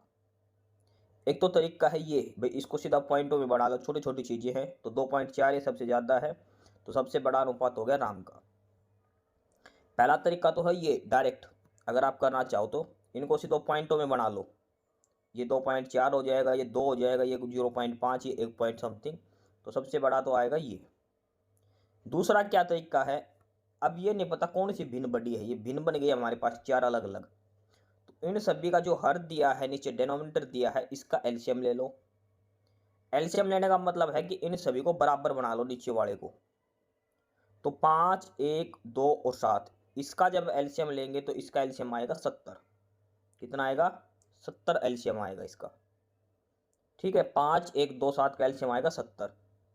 तो सभी को 70 बनाने के लिए नीचे 5 है तो इसको 14 से गुणा करेंगे, 14 से ऊपर 1 है, इसको 70 बनाने के लिए 70 से गुणा, 70 से भाग, ऐसे 2 है इसको 35 से गुणा, 35 से भाग, 7 है इसको 10 से गुणा, 10 से भाग। नीचे सभी का 70 बन गया बराबर। ऊपर देख लो, अब जो ऊपर सबसे बड़ा है वही भिन्न बड़ी है, तो सबसे बड़ी भिन्न कौन सी है 168/70, तो सबसे बड़ा अनुपात किसका हो गया राम का। तो राम के पास मुर्गी और गाय का अनुपात सबसे अधिक है। चाहे तो ये तरीका कर लो या फिर इसको यहीं से ही इनको पॉइंटों में चेंज कर लो, तो वहां से भी हमारा उत्तर आ जाएगा। जैसे आपको ठीक लगे वैसे आप कर लेना। तो सवाल नंबर 22 में हमसे पूछा गया था किसका सबसे ज्यादा अनुपात है, तो किसका आएगा राम का। ऑप्शन डी आंसर हो जाएगा हमारा राम। अगला है 53 नंबर, इसमें दिया है रत्ना ने 88 रुपये प्रति किलो के हिसाब से 10 किलो चावल खरीदे और 187 रुपये प्रति किलो के हिसाब से 20 किलो चावल खरीदे। उसके चावल के कुल मिश्रण का अनुपात मूल्य बताओ। देखो 10 किलो चावल खरीदे कितने, 88 रुपये के हिसाब से, तो कितने रुपए खरीद लिए, 88 गुणा में 10 करेंगे तो 880 रुपये का। दूसरा खरीदा 187 रुपये प्रति किलो के हिसाब से 20 किलो, तो ये कितना आ जाएगा, 7 दूनी 14, 8 दूनी 16, 1 17 और 2 1 3, 3740। इनको जोड़ दो, 0 2 6 और 4, 4620 रुपया। टोटल 4620 रुपये के इसने चावल खरीदे। कितने किलो खरीदे, 20 और 10 30, 30 से भाग कर दो, 0 से 0 कट जाएगी, 3 से कर दो, 3 एकम 3, 3 5 15, 3 चौक 12, 154। टोटल मूल्य बटे में टोटल क्वांटिटी, ठीक है। 88 के भाव से 10 किलो खरीदे थे 880 रुपये का, 187 के भाव से 20 किलो खरीदे थे 3740 रुपये का। टोटल जोड़ दो 4620 रुपये का। 4620 रुपये का 30 किलो चावल खरीदा, तो एवरेज प्राइस कितना हो जाएगा, 4620 बटे 30, 154 रुपये प्रति किलो। ऑप्शन बी उत्तर हो जाएगा। सवाल नंबर 54 दिया है कि एक कक्षा में 60 विद्यार्थी हैं और पूरी कक्षा का औसत वजन है 42 किलो। 60 विद्यार्थियों का एवरेज वेट है 42 किलो है। क्लास में 36 लड़के हैं, लड़के 36 हैं तो लड़की कितनी बच गई, 24 60 में से। और लड़कों का औसत वजन है 50 किलोग्राम, तो लड़कियों का औसत वजन बताओ क्या होगा। 60 बच्चों का औसत वजन है 42 किलो, 36 लड़के हैं उनका औसत वजन है 50 किलो, तो 24 लड़की बच गई, उनका एवरेज वेट कितना होगा ये हमने इसमें बताना है। देखो 60 बच्चे थे और 42 एवरेज वजन था, टोटल वजन कितना हो गया पूरी क्लास का, 60 गुणा 42 करें तो 2520 किलोग्राम। ये आ गया पूरी क्लास का टोटल वेट, 60 गुणा में 42। लड़के हैं 36, एवरेज वेट है 50 किलो, टोटल वेट कितना हो गया लड़कों का, 36 गुणा 50 1800 किलो। 2520 किलोग्राम पूरी क्लास का वजन है, 1800 किलोग्राम लड़कों का वजन है, तो लड़कियों का कितना बचेगा, 2520 में से 18 घटा दो 1800, तो लड़कियों का वजन कितना बच गया, 720 किलोग्राम। कितना बच गया, 720 किलोग्राम। और लड़कियां कितनी थी, 60 टोटल बच्चे थे, 36 लड़के, तो लड़कियां कितनी थी, 24, तो 720 किलोग्राम 24 लड़कियों का वजन है, तो एवरेज कितना आ जाएगा, 720 बटे 24। 720 बटे 24 करें कितना आएगा, 30 किलोग्राम। तो सभी लड़कियों का औसत वजन पूछा है तो कितना आएगा, 30 किलोग्राम। तो ऑप्शन ए उत्तर हो जाएगा 30 किलो। देखो टोटल क्लास का वजन निकाल लो, लड़कों का वजन निकाल लो, ये घटा दो, उसको लड़कियों के वजन से भाग, लड़कियों का वजन आएगा 720 और टोटल लड़कियों से भाग कर दो उसको, ठीक है। ये हमारा उत्तर हो जाएगा। सवाल नंबर 55 दिया है, ए एक काम को 20 दिन में, बी 30 दिन में और सी 40 दिन में पूरा करता है। उसके बाद ए और सी ने 4 दिन काम किया, फिर ए की जगह सी आ गया, तो कुल मिलाकर काम कितने दिन में हुआ। अच्छा ए की जगह बी आएगा, ये देखो इंग्लिश में बी रिप्लेसेस ए, ये सी गलत है क्योंकि ए और सी तो काम शुरू कर रहे थे, ए हट गया उसकी जगह आ गया बी, तो काम कितने दिन में पूरा हुआ ये हमने बताना है। देखो ए काम करता है 20 दिन में, बी 30 दिन में और सी करता है 40 दिन में, ठीक है। टोटल वेट कितना आ जाएगा, टोटल काम कितना आ जाएगा, 20 30 और 40, कैल्शियम 120 टोटल काम आ गया। इसकी क्षमता कितनी आएगी, 20 × 120, 3 चौक 12, 4 तिया 12। ए की क्षमता आ गई 6, बी की आ गई 4, सी की आ गई 3। ए और सी ने 4 दिन काम करा, ए की क्षमता है 6, सी की है 3, 6 और 3 9, टोटल 9 की क्षमता से काम करेंगे 4 दिन, तो 9 चौक 36। कुल काम करना था 120, ए और सी ने मिलकर कर दिया 36 काम, तो कितना काम बच गया, ये बच गया 84 काम करेंगे बी और सी मिलकर, क्योंकि ए की जगह बी आ गया, तो बी और सी की क्षमता कितनी है, 4 + 3 7, तो 84 काम, और 7 की क्षमता से कितने, 84 बटे 7, 7 एकम 7, 7 दूनी 14। बचा हुआ काम तो बी और सी मिलकर करेंगे 12 दिन, लेकिन 4 दिन ए और सी ने भी काम करा था। इसने ये पूछा है टोटल काम कितने दिन में होगा, तो 4 दिन तो ये थे और 12 दिन बी और सी मिलकर करेंगे, ठीक है। ए और सी ने काम करा था 4 दिन और बी और सी करेंगे 12 दिन, तो 12 और 4 16। ऑप्शन बी उत्तर हो जाएगा 16। इस क्लास के पीडीएफ के लिए आपको डिस्क्रिप्शन बॉक्स में हमारा टेलीग्राम चैनल का लिंक मिलेगा। नॉलेज हब 7900 डिस्क्रिप्शन बॉक्स में लिंक दिया है। नॉलेज हब टेलीग्राम चैनल जरूर ज्वाइन करें। काफ़ी सारा स्टडी मटेरियल, काफ़ी सारी पीडीएफ आपको यहाँ पर मिलने वाली है। क्वेश्चन नंबर 56 दिया है, 230 मीटर और 240 मीटर लंबाई की दो ट्रेन 130 मीटर की दूरी पर है। भाई दो ट्रेन है, एक की लंबाई है 230 मीटर, एक की 240 मीटर और उनके बीच में गैप है 130 मीटर का। वे समानांतर पटरियों पर क्रमशः 160 किलोमीटर प्रति घंटा और 200 किलोमीटर प्रति घंटा से चाल से एक दूसरे की ओर चलना शुरू करती हैं।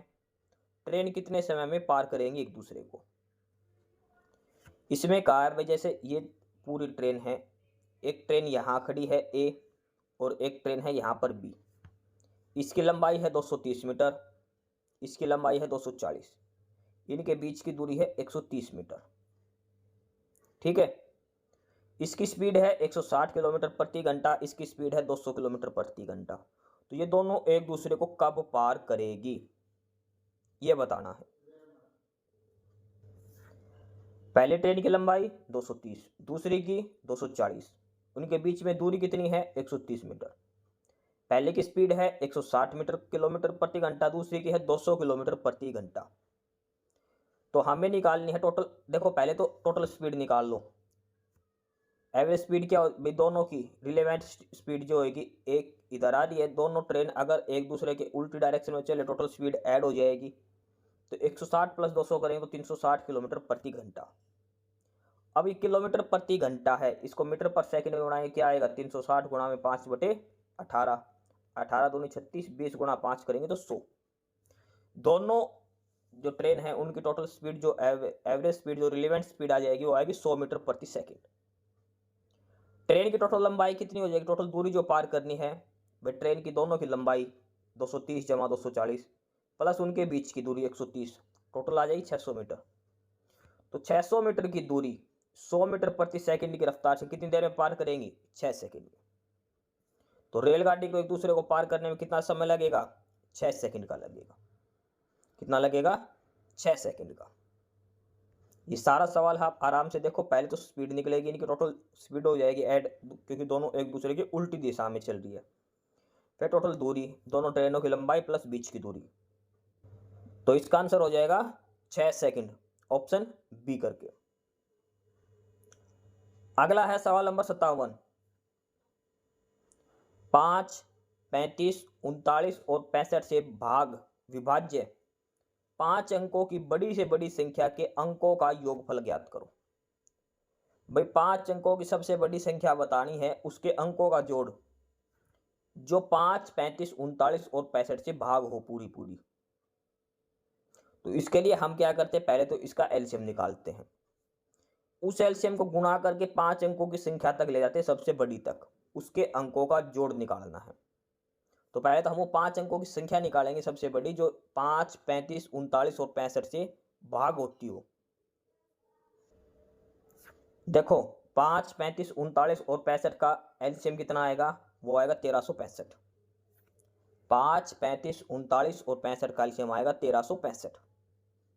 5 अंकों की सबसे बड़ी संख्या कितनी है भाई, 5 अंकों की सबसे बड़ी संख्या 5 बार नौ के, 2 अंकों की होती तो 99, 3 की होती तो 999, 4 की होती तो 4 नौ का, 5 की होती तो 5 नौ के। अब हमने इस संख्या को अगर 1365 से भाग करके देखें तो ये 73 से आगे जाएगी थोड़ी सी, पूरा पूरा भाग नहीं हो रही। तो वो संख्या जो 1365 से पूरा पूरा भाग होगी तो वो इसका 63 गुना आएगी, सॉरी 73 गुना। 1365 का जब हम 73 गुना करेंगे तो वो संख्या आएगी 99,645। यानी कि 5 अंकों की सबसे बड़ी संख्या जो 5, 39, 65 से भाग होगी, 5, 35, 39, 65, वो है 99,645। कैसे निकाला, इसका एलसीएम ले लिया, 1365 आ गया, जो सबसे बड़ी संख्या थी 5 अंकों की उससे इसको भाग दे दिया। अब जो लगभग जाएगी वो 73 पॉइंट कुछ जाएगी, तो मतलब पॉइंट वाले तो हमें लेना है, तो मतलब 73 का मल्टीपल जो आएगा वो पूरी फिक्स संख्या आएगी। तो 1365 को 73 से गुणा करें तो आएगी संख्या 99,645। अब 99,645 के इसके अंकों का जोड़ निकालना है। तो 9 जमा 9 जमा 6 जमा 4 जमा ये कितना आएगा 33। तो यही पूछा है। अगर संख्या पूछता तो संख्या है 99,645 और इसके अंकों का जोड़ कितना आएगा 33। तो इसमें अंकों का जोड़ पूछा वो कितना आएगा 33। ऑप्शन ए उत्तर हो जाएगा सवाल नंबर 57 का। सवाल नंबर 58 है, ये सिंप्लीफाई करना है। 25 गुणा 25, ये 25 का स्क्वायर, ये 9 का स्क्वायर, ये 6 गुणा 6, 6 का स्क्वायर, ये 2 गुणा 25 गुणा 9, 2 गुणा 9 गुणा 6, 2 गुणा 25 गुणा 6। देखो ये है ए का स्क्वायर, ये है बी का स्क्वायर, फिर सी का स्क्वायर, फिर 2ab, 2bc और 2ca ऐसे बन रहा है। या तो इनके आपस में गुणा करके जोड़ दो या इस फार्मूले में रख दो a plus B plus C का क्यूब वाले में। ठीक है, a plus B plus C का क्यूब है ये sorry a plus B plus C का स्क्वायर में इसमें से 2abc कम है। ठीक है, इसको जब सॉल्व करेंगे तो हमारा 1600 उत्तर आएगा। सिंप्लीफिकेशन का सवाल ही आप खुद से कर लेना, चैन के गुणा कर लेना 625 9 9 81 6 6 36 करके कैसे भी आप। सवाल नंबर 59 देखो, ये भी फार्मूला बेस से काफी अच्छा सवाल है। x का मान है 110, y का है 111, z का मान है 112। हमें बताना है x क्यूब जमा वाई क्यूब जमा जेड क्यूब माइनस 3xyz, ये हमने निकालना है। देखो ये सॉल्यूशन है, इसके अंदर जो फार्मूला लगा वो ये लगा है a क्यूब जमा b क्यूब जमा c क्यूब माइनस 3abc किसके बराबर होता है 1/2 इनके जोड़ प्लस इनका स्क्वायर के डिफरेंस के बराबर।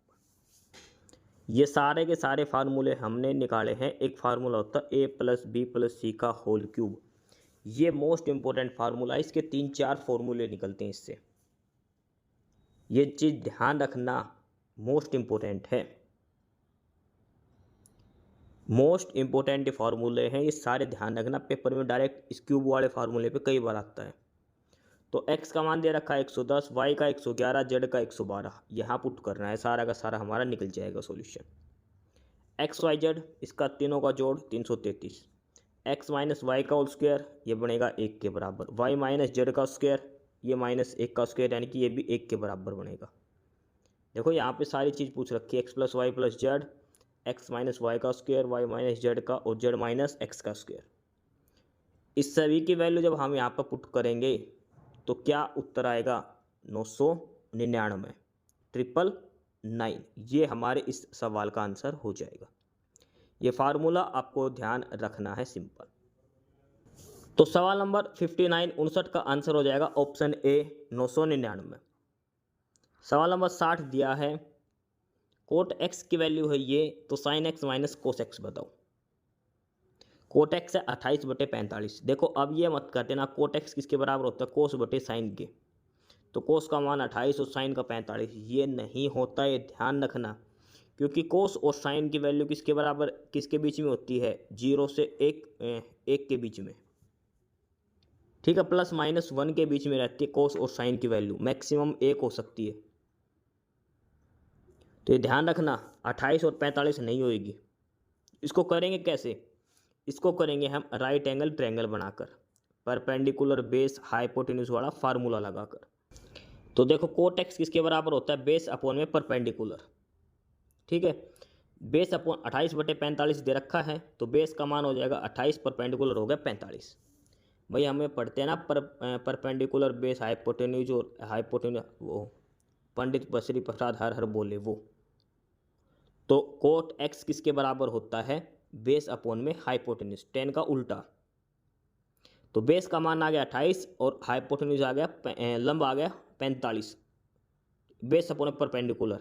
तो यहाँ से पाइथागोरस से हाइपोटेन्यूज निकालेंगे, कर्ण निकालेंगे, आधार लंब आ गया, कर्ण निकालेंगे हम यहाँ से, और वो होता आधार का स्क्वायर जमा लंब का स्क्वायर, 45 का स्क्वायर जमा 28 का स्क्वायर।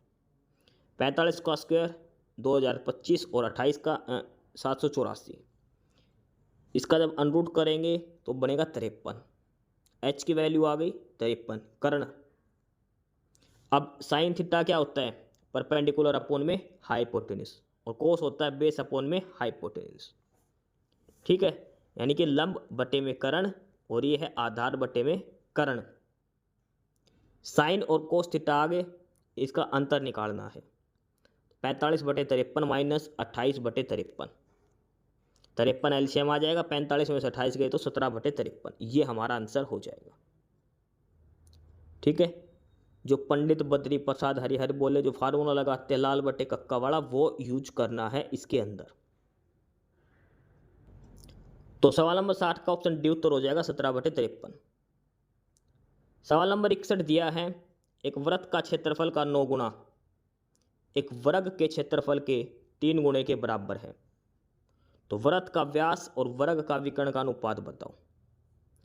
एक सर्कल का जो एरिया है, एक सर्कल का एरिया है वो उसका 9 गुना किसके बराबर है, एक जो स्क्वायर है उसके 3 गुणे के बराबर। तो जो सर्कल है इसका जो डायमीटर जो व्यास है उसका अनुपात इसके विकर्ण उसके बराबर होता है, डायगोनल का अनुपात बताना है, ये इसके अंदर पूछा गया है। देखो अब इसमें दे रखा है एक वृत्त का क्षेत्रफल का 9 गुना वर्ग के क्षेत्रफल के 3 गुणे के बराबर है। अब सर्कल जो है उसका क्षेत्रफल कितना होता है, पाई आर स्क्वायर। सर्कल का जो क्षेत्रफल होता है कितना होता है, पाई आर स्क्वायर। आर होती है त्रिज्या, तो व्यास कितना हो जाएगा, 2 गुना त्रिज्या। व्यास होता है त्रिज्या का डबल। और वर्ग का क्षेत्रफल क्या होता है, भुजा गुणा में भुजा, साइड का स्क्वायर। यानी कि साइड अगर ए है तो ए स्क्वायर उसका क्षेत्रफल होता है स्क्वायर का। ठीक है, तो हमें ए का विकर्ण निकालना है। भाई ये कोई स्क्वायर है, इसकी सारी साइड ए दे रखी है, हमें इसका ये विकर्ण निकालना है कि ये, तो देखो ये 90 डिग्री का कोण है, ये आधार ये लंब ये कर्ण क्या हो जाएगा, √2a। तो इसका विकर्ण भी क्या हो जाएगा, √2a, यानी कि √2 पर है, a पर रूट नहीं है, यानी कि a√2।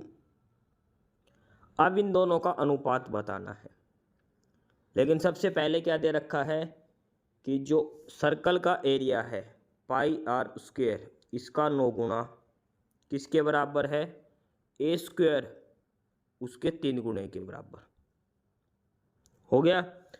अब आर में हमें 2r बनाना है और ए स्क्वायर में हमें √2 लग के आना, वो तो आगे की बात है। पहले आर स्क्वायर और ए स्क्वायर है, इसका स्क्वायर रूट हटाएंगे। आर स्क्वायर और ए स्क्वायर का स्क्वायर रूट हटाएंगे तो सारे के दोनों साइड रूट कर देंगे, इससे कट जाएगा, ये आ जाएगा 9 पाई के ऊपर √, इधर आएगा आर और इधर आ जाएगा √3 और बाहर आ जाएगा ए। आ गया, आर को इसके नीचे ले आओ क्योंकि हमने a/r निकालना है, तो a/r कितना आ जाएगा, √3 पाई। भाई देखो ये 3 पाई, ये है 9 पाई के ऊपर √, तो 9 का √ बाहर आएगा तो क्या आएगा 3 और ये बचेगा √, पाई। इधर क्या है √3, तो 3/√3 काटेंगे तो क्या बचेगा, ऊपर √3 बचेगा। तो √3 इंटू में √पाई करेंगे तो क्या आएगा, √3 पाई, ये बचेगा। ठीक है, ये आ गया a/r। हमें निकालना क्या है, 2r और a√2, ये निकालना है क्योंकि विकर्ण होता है a√2 और व्यास होता है 2r। तो ये देखो a/r था ये, तो इसको 2r करने के लिए 2 से गुणा करेंगे नीचे, तो उसको भी 2 से, इधर भी ऊपर √2 से, तो ऊपर इधर भी √2 से, और इसका उल्टा करेंगे r/√2a, तो ये आएगा √2 अनुपात √3 पाई। देखो यहाँ पे हमने क्या करा है, हमारा आ गया a/r किसके बराबर, √3 पाई के बराबर। हमें r/a निकालना है। भाई 2r/a कर लो, पहले इसको उल्टा कर लो, तो ये आएगा 1/√3 पाई, पाई के ऊपर भी √ है। ठीक है, अब हमें 2r निकालना, व्यास तभी तो बनेगा 2r, तो इधर भी 2 से गुणा कर दी। विकर्ण होता √2a, नीचे √2 से गुणा, तो इधर भी √2 से गुणा, तो 2r ये तो बन गया डायमीटर, √2a ये बन गया इसका विकर्ण, v लिख दिया हमने। ये अनुपात हमने बताना था। ऊपर है 2 और नीचे है √2, तो √2 से 2 काटेंगे तो ऊपर क्या बनेगा √2, तो √2 बटे में √3 पाई, ये उत्तर आएगा हमारा। तो सवाल नंबर 61 का ऑप्शन ए उत्तर हो जाएगा √2 अनुपात √3 पाई। इसके बाद आगे है सवाल नंबर 62 और ये रीजनिंग का सवाल है। यहाँ से इसमें बताया कि ट्रेन जो वर्ड है TRAIN, इस ट्रेन को कैसे लिखा जाता है, ऐसे करके SQZHM। तो डेट को कैसे लिखेंगे ये इसमें बताना है। देखो ट्रेन वर्ड है, इसको लिखा गया है SQZHM। टी है 20 नंबर पे, तो इसमें से एक कम करके 19 हुए। सभी में से एक एक कम कर रखा है, ये देखो टी में से भी एक लेटर कम है, तो ये बन गया SQZHM। तो ऐसे ही हमें बताना डेट का DATE। तो डी में से भी एक घटेगा, ए में से भी, टी में से भी और ई में से भी, तो 4 से एक कम, तीसरा अक्षर C, फिर Z, फिर S और D। तो क्या उत्तर हो जाएगा CZSD। तो सवाल नंबर 62 का ऑप्शन डी आंसर हो जाएगा। सवाल नंबर 63 है, इनमें से कौन सा शब्द अन्य से संबंधित है। हमें 3 शब्द एक से हैं, एक अलग है। शाखा जो पेड़ की टहनी होती है वो, पत्ती, जड़, धूल। तो सभी को पता धूल एक अलग है। देखो ये पेड़ के हिस्से हैं, पेड़ की शाखा होती है, पेड़ के पत्ते होते हैं, पेड़ की जड़ होती है पौधे की, लेकिन धूल ये एक अलग है। तो क्या इसमें से सबसे अलग हो जाएगा, धूल हो जाएगा। ऑप्शन बी उत्तर होगा। 64 नंबर है, इसमें भी हमें अलग बताना है कौन सा अलग है, गाय, बकरी, कुत्ता या फिर बछड़ा। देखो गाय, बकरी, कुत्ता ये सारे मुख्य पशु है, लेकिन बछड़ा क्या है, ये एक बच्चा है। गाय का बच्चा जो होता है उसको बछड़ा बोलते हैं, ठीक है। कुत्ता, गाय, बकरी ये अलग हैं और ये इसमें छोटा बच्चे की कैटेगरी में है ये। तो ऑप्शन डी उत्तर होगा।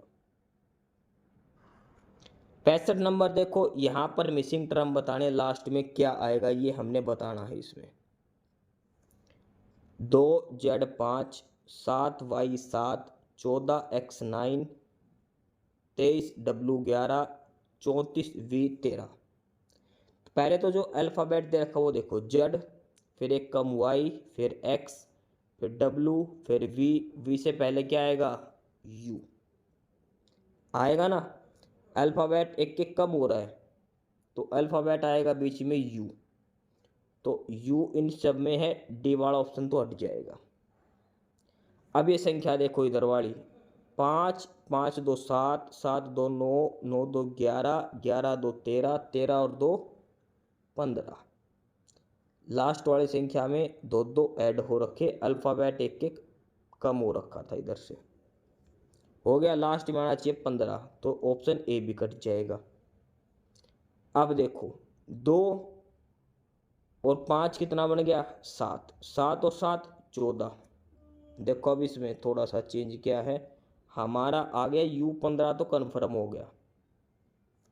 अब देखो ये पहला और दूसरा जोड़ो, 5 और 2 7, तो ये 7 है, 7 और 7 14, 14 और 9 23, 23 और 11 34, 34 और 13 47। जो आगे वाला जो लेटर दे रखा है ना, आगे वाली जो सीरीज दे रखी है 34 13 34V13, इन दोनों को जोड़ के, जैसे 2Z5 है तो 5 और 2 जोड़ेंगे तो 7 पहला अक्षर दे दिया। अगले में 7Y7 है तो 7 और 7 जोड़ेंगे तो 14 दे दिया। अगले में 14X9 है तो 14 और 9 को 14 और 9 को जोड़ेंगे तो 23 आ जाएगा। अगले में 23W11 है तो 23 और 11 जोड़ेंगे तो 34, तो 34 और 13 जोड़ेंगे तो 47, 47U15। ऑप्शन सी उत्तर आ जाएगा हमारा। प्रश्न नंबर 60 दिया है, इसमें बताना है यहाँ पर क्या आएगा बीच में, मिसिंग टर्म जो दे रखी है यहाँ पर क्या आएगा क्वेश्चन मार्क की जगह। 99, 80, 63, फिर क्या आएगा 35, 24, ये क्या आएगा। अब इसको हम उल्टा देखते हैं। भाई ये कम हो रहा है तो इधर से देखो, पहले 3 बढ़ गया, 3, फिर अगले में 5, फिर कितना जुड़ गया 7, फिर 9, फिर 11, तो अब कितना जुड़ेगा 13। तो 35 में 13 जोड़ेंगे कितना आएगा 48, क्योंकि 13 के बाद 15 जुड़ना चाहिए। 48 और 15 जोड़ेंगे कितना आएगा 63, बिल्कुल सही है। ओड नंबर है 3, 5, 7, 9, 11, 13, 15, 17, तो क्या आएगा 48। ऑप्शन बी उत्तर आएगा 66 नंबर का। 67 नंबर देखो, इसमें करेक्ट सीरीज बतानी है। यहाँ पर क्या आएगा, एक्स की जगह देखो 8 तिया 24, 18 तिया 54, तो ये 12 तिया 36, ऑप्शन बी उत्तर आ जाएगा। 3 गुना दे रखा पहले वाले नंबर का। सवाल नंबर 68 देखो, इसमें ऐसे कितने 5 हैं जो जिससे पहले ठीक 3 है और उसके बाद 7 है। 3, 5, 7 कितने हैं, ठीक है। देखो ये रहा 3, 5, 7, 5 का देख लो, 5 और 3 के साथ में ये होना चाहिए 2 ही है। 7, 3, 5, 7, 3, 5, ये उल्टा है। 7, 3, 5 ऐसे नहीं, 5 बीच में होना चाहिए ना। 7, 5 और 3, तो 7, 5, 3 2 बार है, ऑप्शन डी उत्तर होगा। 7, 5, 3 पूछा, इसमें 2 बार है। सवाल नंबर 69 है, यहाँ पर क्या आएगा बीच में, 1, 2, 3, 4 बीच में दे दिया 10, 8, 1, 3, 5 बीच में दे दिया 17। इस हिसाब से यहाँ क्या आएगा, तो देखो सारे जोड़ो, 2 और 1 3, 3 और 3 6, 6 और 4 10। बाहर वाली संख्या का जोड़ बीच में दे रखा है। 8 और 1 9, 9 और 3 12, 12, 5 17, बिल्कुल सही है। तो 9 और 6 15, 15 4 19 और 1 20, ऑप्शन सी उत्तर आ जाएगा 20। बाहर की संख्या का जोड़ अंदर लिख रखा है। 70 नंबर है प्रश्न, इस सीरीज कंप्लीट करने यहाँ पे क्या आएगा। अब देखो अल्फाबेट करो, 3 3 की सीरीज है, एक एक करके चल। तो पहले देखो लेफ्ट से चलो, एल, फिर यहाँ पे क्या आएगा एम, फिर एन, फिर ओ और फिर पी। तो पहला अक्षर तो आएगा एम, ऑप्शन डी कट गया। अब एच, एच के बाद अगला क्या आएगा आई, उसके बाद जे, फिर के और फिर एल। दूसरा आएगा आई, तो ये ऑप्शन भी कट गया, ये भी कट गया, ये आएगा एम आई यू। अब तीसरा देख लेते, टी, टी के बाद आएगा यू, यू के बाद वी, वी के बाद डब्लू, डब्लू के बाद एक्स। ठीक है, एक एक नंबर ऐड कर रखा, तो ऑप्शन सी उत्तर हो जाएगा। इस क्लास की पीडीएफ के लिए आप हमारा टेलीग्राम चैनल ज्वाइन करें, नॉलेज हब 7900, डिस्क्रिप्शन बॉक्स में इसका लिंक दिया है। काफ़ी सारा स्टडी मटेरियल, काफ़ी सारी पीडीएफ आपको मिलेगी। टेलीग्राम चैनल आप जरूर ज्वाइन कर लें, नॉलेज हब टेलीग्राम चैनल। सवाल नंबर 71 है इसमें आगे, सुनील का परिचय कराते हुए शिवानी ने कहा वह मेरी बेटी के पुत्र का पिता है। देखो शिवानी ने कहा कि शिवानी की बेटी का पुत्र का पिता, यानी कि उस शिवानी की बेटी का क्या हो गया हस्बैंड हो गया। तो शिवानी की बेटी का हस्बैंड, तो बेटी का हस्बैंड क्या लगेगा दामाद लगेगा। क्या लगेगा दामाद। बेटी का हस्बैंड क्या होता है दामाद होता है। ऑप्शन ए उत्तर हो जाएगा 71 नंबर का। सवाल नंबर 72 देखो, कथन और निष्कर्ष का है। इसमें दिया है 2 कथन दे रखे हैं। पहला है कि कुछ मोती पैसे हैं, ये हो गया मोती, ये हो गया पैसे हैं। कुछ पैसे जेलर हैं, ये कुछ पैसे क्या हो गए जेलर हो गए। J for jailer, M for मोती, पी फॉर पैसा। अब निष्कर्ष देखो, पहला है कि कुछ मोती जेलर हैं, मोती और जेलर के बीच में कोई डायरेक्ट रिलेशन नहीं दे रखा। भाई मोती और जेलर के बारे में कोई डायरेक्ट स्टेटमेंट नहीं दे रखी, तो ये गलत है। दूसरा है कि कुछ जेलर मोती है, जेलर से मोती के बारे में भी कुछ नहीं बता रखा, ये भी गलत है। कुछ जेलर पैसे हैं, जेलर और पैसे बिल्कुल, ये वाला हिस्सा, ये देखो ये हिस्सा कॉमन है, जेलर और पैसे, ये बिल्कुल सही है। चौथा है कि कुछ पैसे मोती है, बिल्कुल पैसे और मोती के बीच में ये हिस्सा कॉमन है, ये, तो ये भी सही है। यानी कि तीसरा और चौथा निष्कर्ष जो स्टेटमेंट है वो बिल्कुल सही है। तीसरी और चौथी, पहली और दूसरी गलत है, तो केवल तीसरी और चौथा का अनुसरण करते हैं। तीसरा और चौथा जो स्टेटमेंट है इन दोनों का, इसका अनुसरण करते हैं, तो ऑप्शन ए उत्तर हो जाएगा। सवाल नंबर 72 का। सवाल नंबर 73 दिया है कि बच्चों की एक पंक्ति में हरी बाएं से 11वां है और मंजू दाएं से 17वीं है।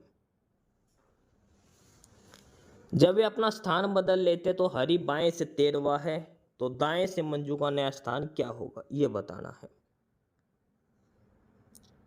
अब देखो इसमें एक बच्चों की लाइन दे रखी है, ये लेफ्ट हैंड हो गया और ये इधर हो गया राइट हैंड। हम अपने हिसाब से बना रहे हैं, कोई दिक्कत नहीं है। हरी जो है वो लेफ्ट से 11वां नंबर है, यहाँ पर हरी बैठा है कितने नंबर पर, 11वें नंबर पर लेफ्ट साइड से। और इधर बैठी है मंजुला, एम, मंजुला यहाँ पर बैठी है राइट साइड से कितने नंबर पर, 17वें नंबर पर। हो गया। अभी जब इसकी जगह आ गया हरी मंजुला की जगह, तो ये 11 की जगह कितने नंबर पर आ गया, 13वें नंबर पर आ गया। यानी कि इनके बीच में कितने बंदे, पहले ये 11वें नंबर पर था, अब इधर आके 13वां नंबर पर, यानी कि बीच में सिर्फ 2 ही तो बंदे हैं, 11, 12 और 13। तो ये 17वें नंबर पर है, तो ये इधर आके कितना हो जाएगा, 17 और 2 19। कौन से नंबर पर आ जाएगी, 19वें नंबर पर, 19th नंबर पर। ये 11 से 13 गया, 2 नंबर बढ़ गए, तो ये भी 17 से इधर आएगी, तो 2 बढ़ेंगे 19वें नंबर पर। ऑप्शन डी उत्तर हो जाएगा सवाल नंबर 73 का। सवाल नंबर 74, प्रश्न नंबर 74, ये जीके के प्रश्न आ गए। अब कुछ, सतपुड़ा पर्वतमाला पश्चिम की ओर बहने वाली 2 नदियों के बीच में स्थित है। सतपुड़ा जो पर्वत रेंज है, 2 नदियां हैं उनके बीच में है। कौन सी 2 नदियां हैं, और वो दोनों पश्चिम की तरफ बहती है।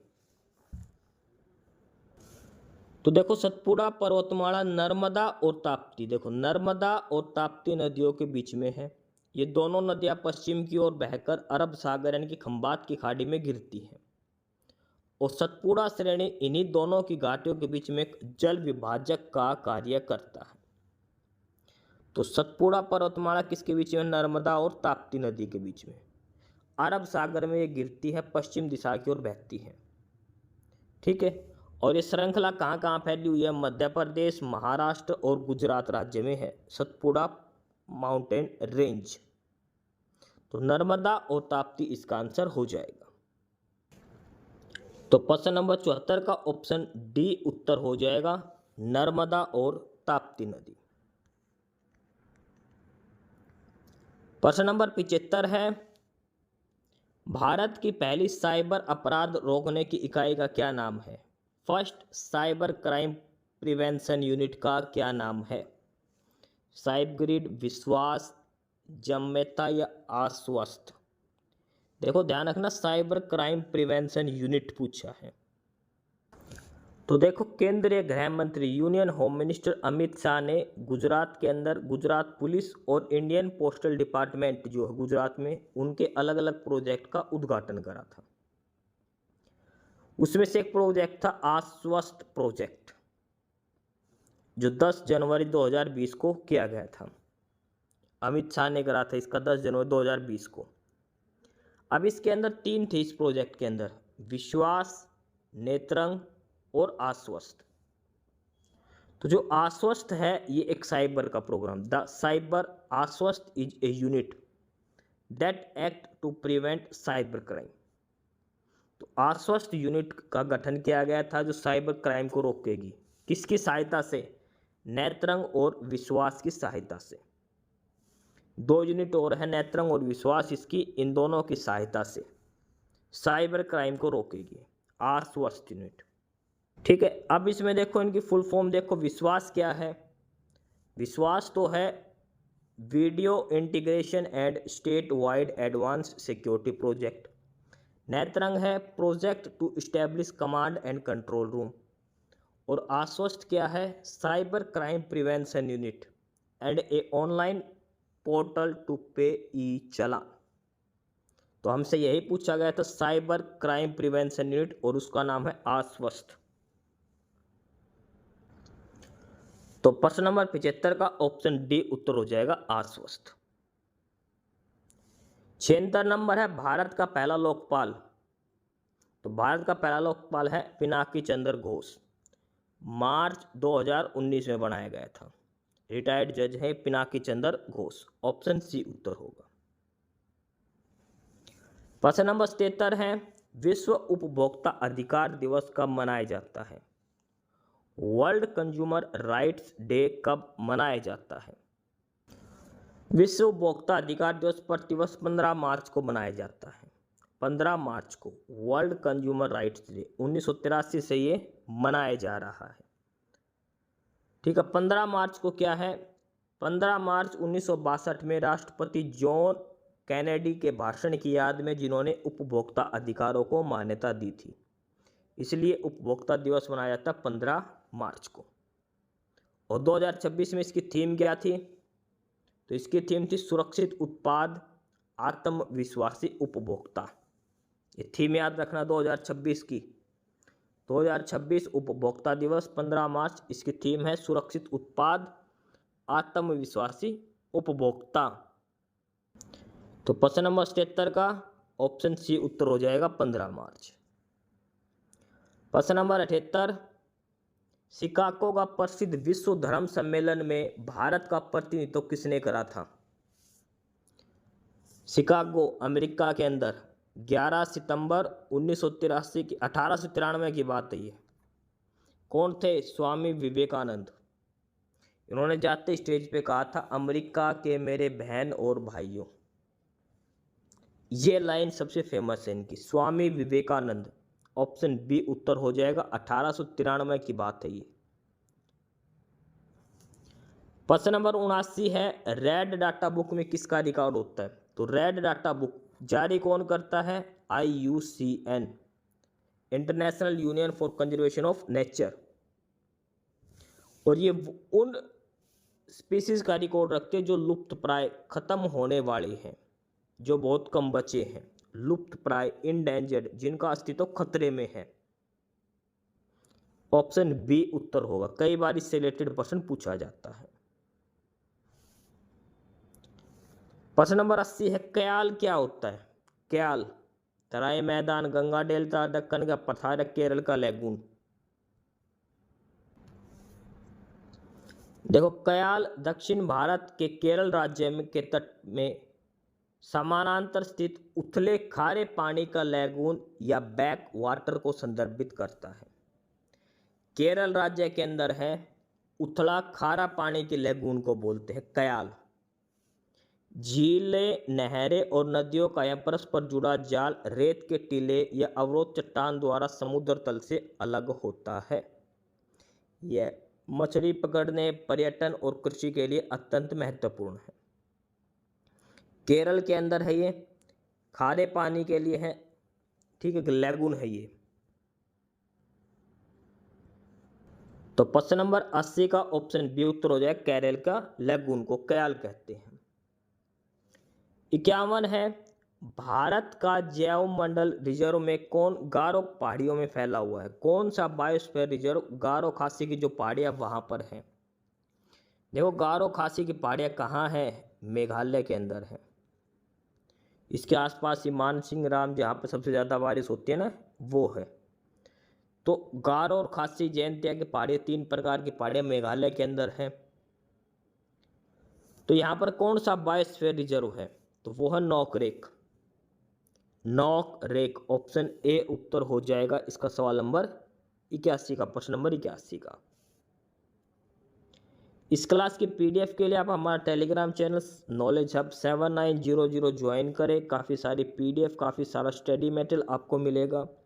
डिस्क्रिप्शन बॉक्स में लिंक दिया गया है इसका टेलीग्राम चैनल का, वहाँ से आप ज्वाइन कर लें।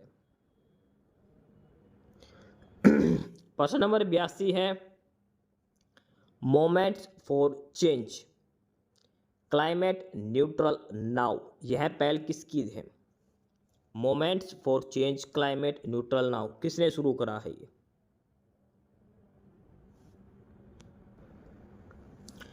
Moment for change climate neutral now ये है यूएनएफसीसी की संयुक्त राष्ट्र जलवायु परिवर्तन रूपरेखा अभिसमय।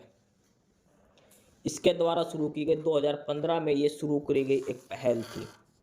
इसका काम है ग्रीन हाउस गैस उत्सर्जन को जीरो करना। जो भी व्यक्ति, कंपनी और सरकार वो उसको जो ग्रीन हाउस गैस का जो उत्सर्जन है उसको जीरो करना। ऑप्शन सी उत्तर आएगा UNFCCC, united nations framework for conservation of climate change. Option C उत्तर हो जाएगा। प्रश्न नंबर 83 है हाई बायोलॉजिकल ऑक्सीजन डिमांड क्या इंडिकेट करता है? बीओडी बायोलॉजिकल ऑक्सीजन डिमांड और हाई बायोलॉजिकल ऑक्सीजन डिमांड ये क्या शो करता है? इसका मतलब क्या है? High level of microbial pollution. Option A उत्तर हो जाएगा। 84 नंबर है तांबे रंग के शरीर भैंस किस नस्ल की विशेषता है? तांबा रंग की तो वो होती है नीली रावी, नहीं वो आएगा भदावरी। भदावरी नस्ल की जो भैंस होती है उनका शरीर का रंग होता है तांबे जैसा। ऑप्शन सी उत्तर हो जाएगा सवाल नंबर 84, प्रश्न नंबर 84 का। प्रश्न नंबर 85 की किस पशु आहार में विषाक्त पदार्थ गोसिपोल पाया जाता है? गोसिपोल किसके अंदर पाया जाता है? तो तक बिंडोड़ा बोल दो इसको, कॉटन सीड्स यानी कि कपास। कपास के अंदर जो रुई से निकलती है, बिनोड़ा जो बोलते हैं, उसमें निकलती है गोसिपोल। ऑप्शन ए आंसर हो जाएगा प्रश्न नंबर 85 का। प्रश्न नंबर 86 है कि भूमि प्रबंधन तथा फसल उत्पादन के सिद्धांतों एवं क्रियाओं का विज्ञान अध्ययन करना क्या कहलाता है? To study the science of principles and practices of land management and crop production. देखो खेती से संबंधित है, फसल उत्पादन से तो इसको बोलते हैं एग्रोनॉमी। एग्रोनॉमी कृषि विज्ञान। ऑप्शन बी उत्तर हो जाएगा। प्रश्न नंबर 87 है, ये मोस्ट इंपोर्टेंट प्रश्न है भाई हरियाणा सीईटी के लिए, चाहे ग्रुप डी का हो चाहे कोई भी पेपर हो हरियाणा का। हरियाणा का 2026-27 का बजट कितने करोड़ का था? अब जो बजट जारी किया गया था कितने करोड़ का था? तो ये था 2,23,658 करोड़ का। 2,23,658 करोड़ का। अब इसमें ये भी ध्यान रखना है कि नया डिपार्टमेंट बनाया गया था बिजली विभाग का, ठीक है, वो भी ध्यान रखना है आपको, किस डिपार्टमेंट को कितने पैसे दिए, वो सारी चीज़ें आपको देखनी है। मोस्ट इम्पोर्टेंट है बजट 2026-27 का, 2,23,658 करोड़। ऑप्शन बी उत्तर होगा 87 नंबर का। प्रश्न नंबर 88 देखो, ये है एक और मोस्ट इंपोर्टेंट प्रश्न, बजट से ही संबंधित है, मोस्ट इंपोर्टेंट है ये भी। हरियाणा बजट 2026-27 में किसानों के लिए घोषित नई योजना एग्री डिस्कॉम किससे संबंधित है? एग्री का मतलब होता है एग्रीकल्चर, डिस्कॉम का मतलब क्या है? तो ये है खेती के लिए, बिजली के लिए अलग से डिपार्टमेंट। खेतों में जो बिजली चाहिए भाई, मशीन मोटर वगैरह चलाने के लिए, पानी वगैरह चलाने के लिए, तो उसके लिए अलग से डिपार्टमेंट बनाया गया है। कृषि बिजली आपूर्ति के लिए एक अलग बिजली निगम बनाना, एग्री डिस्कोम। मोस्ट इंपॉर्टेंट है, नया डिपार्टमेंट बनाया गया है, बिजली विभाग का डिपार्टमेंट है, ध्यान रखना, एग्री डिस्कोम। ऑप्शन बी उत्तर हो जाएगा इसका। प्रश्न नंबर 89 दिया है, विश्व का सबसे बड़ा प्राकृतिक गैस क्षेत्र साउथ पास किस देश में है? साउथ पास गैस फील्ड कहाँ है? चर्चा में है ये काफी, अमेरिका और ईरान के युद्ध के समय। इसमें देखो, विश्व का सबसे बड़ा प्राकृतिक गैस साउथ पास ये है ईरान के अंदर, ईरान और कतर के बीच में है। वैसे तो देश ईरान है, कब्जा ईरान का है, ईरान और कतर के बीच में है। कतर में इसे नॉर्थ फील्ड के नाम से जानते हैं। साउथ पोस्ट ईरान में है, कतर में इसको बोलते हैं नॉर्थ फील्ड। ठीक है, यह ईरान के बुश शहर प्रांत से लगभग 100 किलोमीटर दूर फारस की खाड़ी में है। 9700 वर्ग किलोमीटर में फैला हुआ है। 3700 ईरान के अंदर है और 6000 कतर के अंदर है। हमसे साउथ पास पूछा है तो ये हिस्सा है ईरान के अंदर। नॉर्थ फील्ड के नाम से पूछता तो ये है कतर के अंदर। 1/3 हिस्सा ईरान के अंदर है और 2/3 कतर के अंदर है। दुनिया का सबसे बड़ा प्राकृतिक गैस का है। 70% से अधिक यहाँ पर प्राकृतिक गैस पाई जाती है। मोस्ट इंपॉर्टेंट है ये प्रश्न, ईरान और कतर के बीच में। ईरान में साउथ पास, कतर में नॉर्थ फील्ड के नाम से जानते हैं। तो इसका उत्तर क्या हो जाएगा? Option C, Iran. प्रश्न नंबर 90 है, ये घास के मैदान दे रखे हैं अलग अलग, कौन सा सही है कौन सा गलत वो बताना है। देखो, प्रेरीज होते हैं ये नॉर्थ अमेरिका के अंदर है। जो नॉर्थ अमेरिका के घास के मैदान उनको प्रेरीज कहते हैं। दक्षिण अमेरिका में पंपास कहा जाता है। दक्षिण अफ्रीका वालों को वेल्ड्स कहा जाता है। ऑस्ट्रेलिया को स्टेप्स नहीं कहा जाता, ऑस्ट्रेलिया वालों को कहा जाता डाउन्स, डाउन्स कहा जाता है। ऑस्ट्रेलिया में जो घास के मैदान हैं उनको स्टेपिज नहीं कहा जाता, उनको बोला जाता डाउन्स। स्टेपिज यूरोप वगैरह के देशों के अंदर है। तो चौथा गलत दे रखा, प्रेरीज नॉर्थ अमेरिका सही है, पंपास दक्षिण अमेरिका सही है, वेल्ड्स दक्षिण अफ्रीका ये भी सही है। ठीक है, तो पहला, दूसरा और तीसरा ये तीनों सही दे रखे हैं, यानी कि ऑप्शन बी उत्तर हो जाएगा। ऑप्शन बी आंसर हो जाएगा। प्रश्न नंबर 91, अब हम 10 प्रश्न करेंगे कंप्यूटर के फटाफट से। कंप्यूटर नेटवर्क में नोड किसे कहते हैं? नोड, तो नोड एक वो हिस्सा है जो नेटवर्क एवरी डिवाइस जिससे कनेक्ट होते हैं, सारे डिवाइस जिससे कनेक्ट होते हैं नोड होता है, मेन हिस्सा है। 92 नंबर है कि किस टोपोलॉजी में सभी कंप्यूटर एक ही केबल से जुड़ते हैं? कौन सी टोपोलॉजी होती है? तो वो होती है बस टोपोलॉजी। ऑप्शन सी उत्तर हो जाएगा। आगे है क्वेश्चन नंबर 93 और इसमें पूछा है कि इनमें से कौन सी हाई लेवल लैंग्वेज है? Which of the following is a high level language? जो कंप्यूटर के अंदर होती है लैंग्वेज, वो assembly language, machine language, Python या फिर बाइनरी लैंग्वेज। तो हाई लेवल लैंग्वेज की बात करें तो वो आएगा पाइथन। पाइथन जो है वो एक हाई लेवल लैंग्वेज है।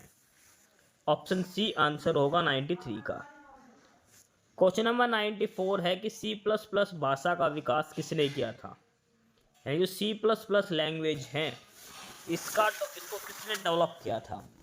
C++ लैंग्वेज, तो ये करा था बर्जेन स्ट्रोस्ट्रप्स ने। ऑप्शन बी आंसर होगा क्वेश्चन नंबर 94 का। क्वेश्चन नंबर 95, ये है मोस्ट इंपोर्टेंट क्वेश्चन कंप्यूटर का।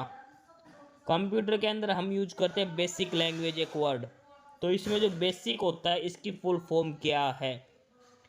बेसिक लैंग्वेज के अंदर बेसिक जो वर्ड है BASIC, इसकी फुल फॉर्म क्या है? तो बेसिक का मतलब है beginners all purpose symbolic instruction code. Beginners all purpose symbolic instruction code. Option B answer होगा क्वेश्चन नंबर 95 का। क्वेश्चन नंबर 96 है, LISP भाषा मुख्य रूप से किस क्षेत्र में उपयोगी होती है? LISP लैंग्वेज, और ये यूज होती है आर्टिफिशियल इंटेलिजेंस AI के अंदर। ऑप्शन ए आंसर होगा क्वेश्चन नंबर 96 का। क्वेश्चन नंबर 97 है, कंप्यूटर में बूटिंग का क्या अर्थ होता है? बूटिंग, देखो रिबूट होता है, हम मोबाइल या फोन में होता है, रिबूट का मतलब होता है रीस्टार्ट करना। रीबूट मतलब रीस्टार्ट, और बूटिंग का मतलब हो गया कंप्यूटर को स्टार्ट करना। रीबूट का मतलब होता है रीस्टार्ट करना, और बूट का मतलब होता है स्टार्ट करना। ऑप्शन बी आंसर होगा। क्वेश्चन नंबर 98 दिया है कि निम्नलिखित कौन ऑप्टिकल स्टोरेज डिवाइस है? ऑप्टिकल स्टोरेज डिवाइस कौन सी है? तो वो होती है CD-ROM। ऑप्शन ए इसका आंसर है क्वेश्चन नंबर 98 का। क्वेश्चन नंबर 99 दिया है कि डेटाबेस को मैनेज करने वाले सॉफ्टवेयर क्या है? What is the software that man database? तो वो होता है डाटाबेस मैनेजमेंट सिस्टम। इसकी फुल फॉर्म अगर आपको पता है DBMS की, तो आप कर दोगे इसका answer, database management system. Option A answer हो जाएगा। लास्ट क्वेश्चन है, रैम और CPU के बीच कौन सी मेमोरी होती है? तो होती है cache memory. Option B, fastest memory between RAM and CPU, cache memory. Option B answer हो जाएगा। इस क्लास की PDF के लिए आप हमारा टेलीग्राम चैनल ज्वाइन कर लेना। ये टेलीग्राम चैनल का लिंक दे रखा है, डिस्क्रिप्शन बॉक्स में लिंक मिलेगा, ठीक है, वहाँ से आपको इसकी PDF मिलेगी। इसकी PDF में इसके साथ इसके आंसर की भी आपको दे रखी है। तो ये सारे 100% थे इस प्रैक्टिस सेट के अंदर जो हमने करे हैं। हरियाणा CET, हरियाणा पुलिस के लिए काफ़ी इम्पोर्टेंट है ये। सभी क्वेश्चन का डिटेल में सॉल्यूशन आपको करवाया है, और इस क्लास की PDF आपको नॉलेज हब टेलीग्राम चैनल पर मिलेगी, लिंक जिसका डिस्क्रिप्शन बॉक्स में दिया है। सारे क्वेश्चन आपको समझा दिए गए हैं। अगर किसी क्वेश्चन का आंसर गलत लगे आपको तो कमेंट कर देना। कोई क्वेश्चन दोबारा समझना होगा, समझ में नहीं आया हो, तो भी आप कमेंट करके पूछ सकते हैं, या फिर टेलीग्राम चैनल पर आप डायरेक्ट मैसेज करके पूछ सकते हैं, ठीक है। तो ये सारा डिटेल्ड प्रैक्टिस सेट था हमारा, प्रैक्टिस सेट नंबर 12। 100% है, डिटेल में सभी का सॉल्यूशन किया है। नॉलेज हब टेलीग्राम चैनल आप ज़रूर ज्वाइन कर लेना, सारी PDF अगर आपको वहाँ पर दी जाएगी। एस्पिरेंट्स, यही था आज की इस वीडियो में आपके लिए, ठीक है। और बाकी अगर कुछ नहीं समझ में आया या कुछ पूछना हो या फिर किसी स्पेसिफिक टॉपिक पे पूछना हो, वीडियो बनवानी हो, तो आप कमेंट बॉक्स में कमेंट कर सकते हैं, ठीक है। बाकी आप हमारा चैनल नॉलेज हब को सब्सक्राइब जरूर करें, अपने फ्रेंड्स को रिकमेंड करें, और वीडियो को लाइक करें, शेयर करिए, जुड़े रहिए हमारे साथ। मिलते रहेंगे आपके साथ रोज़ रोज़ नए कंटेंट के साथ, नई अपडेट्स के साथ, ठीक है। और चैनल को शेयर ज़रूर करें अपने फ्रेंड्स के साथ। एक बार फिर से जो एस्पिरेंट्स, जो कैंडिडेट्स नए हैं, वो चैनल को सब्सक्राइब जरूर करें, अपने चैनल नॉलेज हब, ठीक है। मिलते हैं नई अपडेट्स के साथ, तब तक के लिए बाय।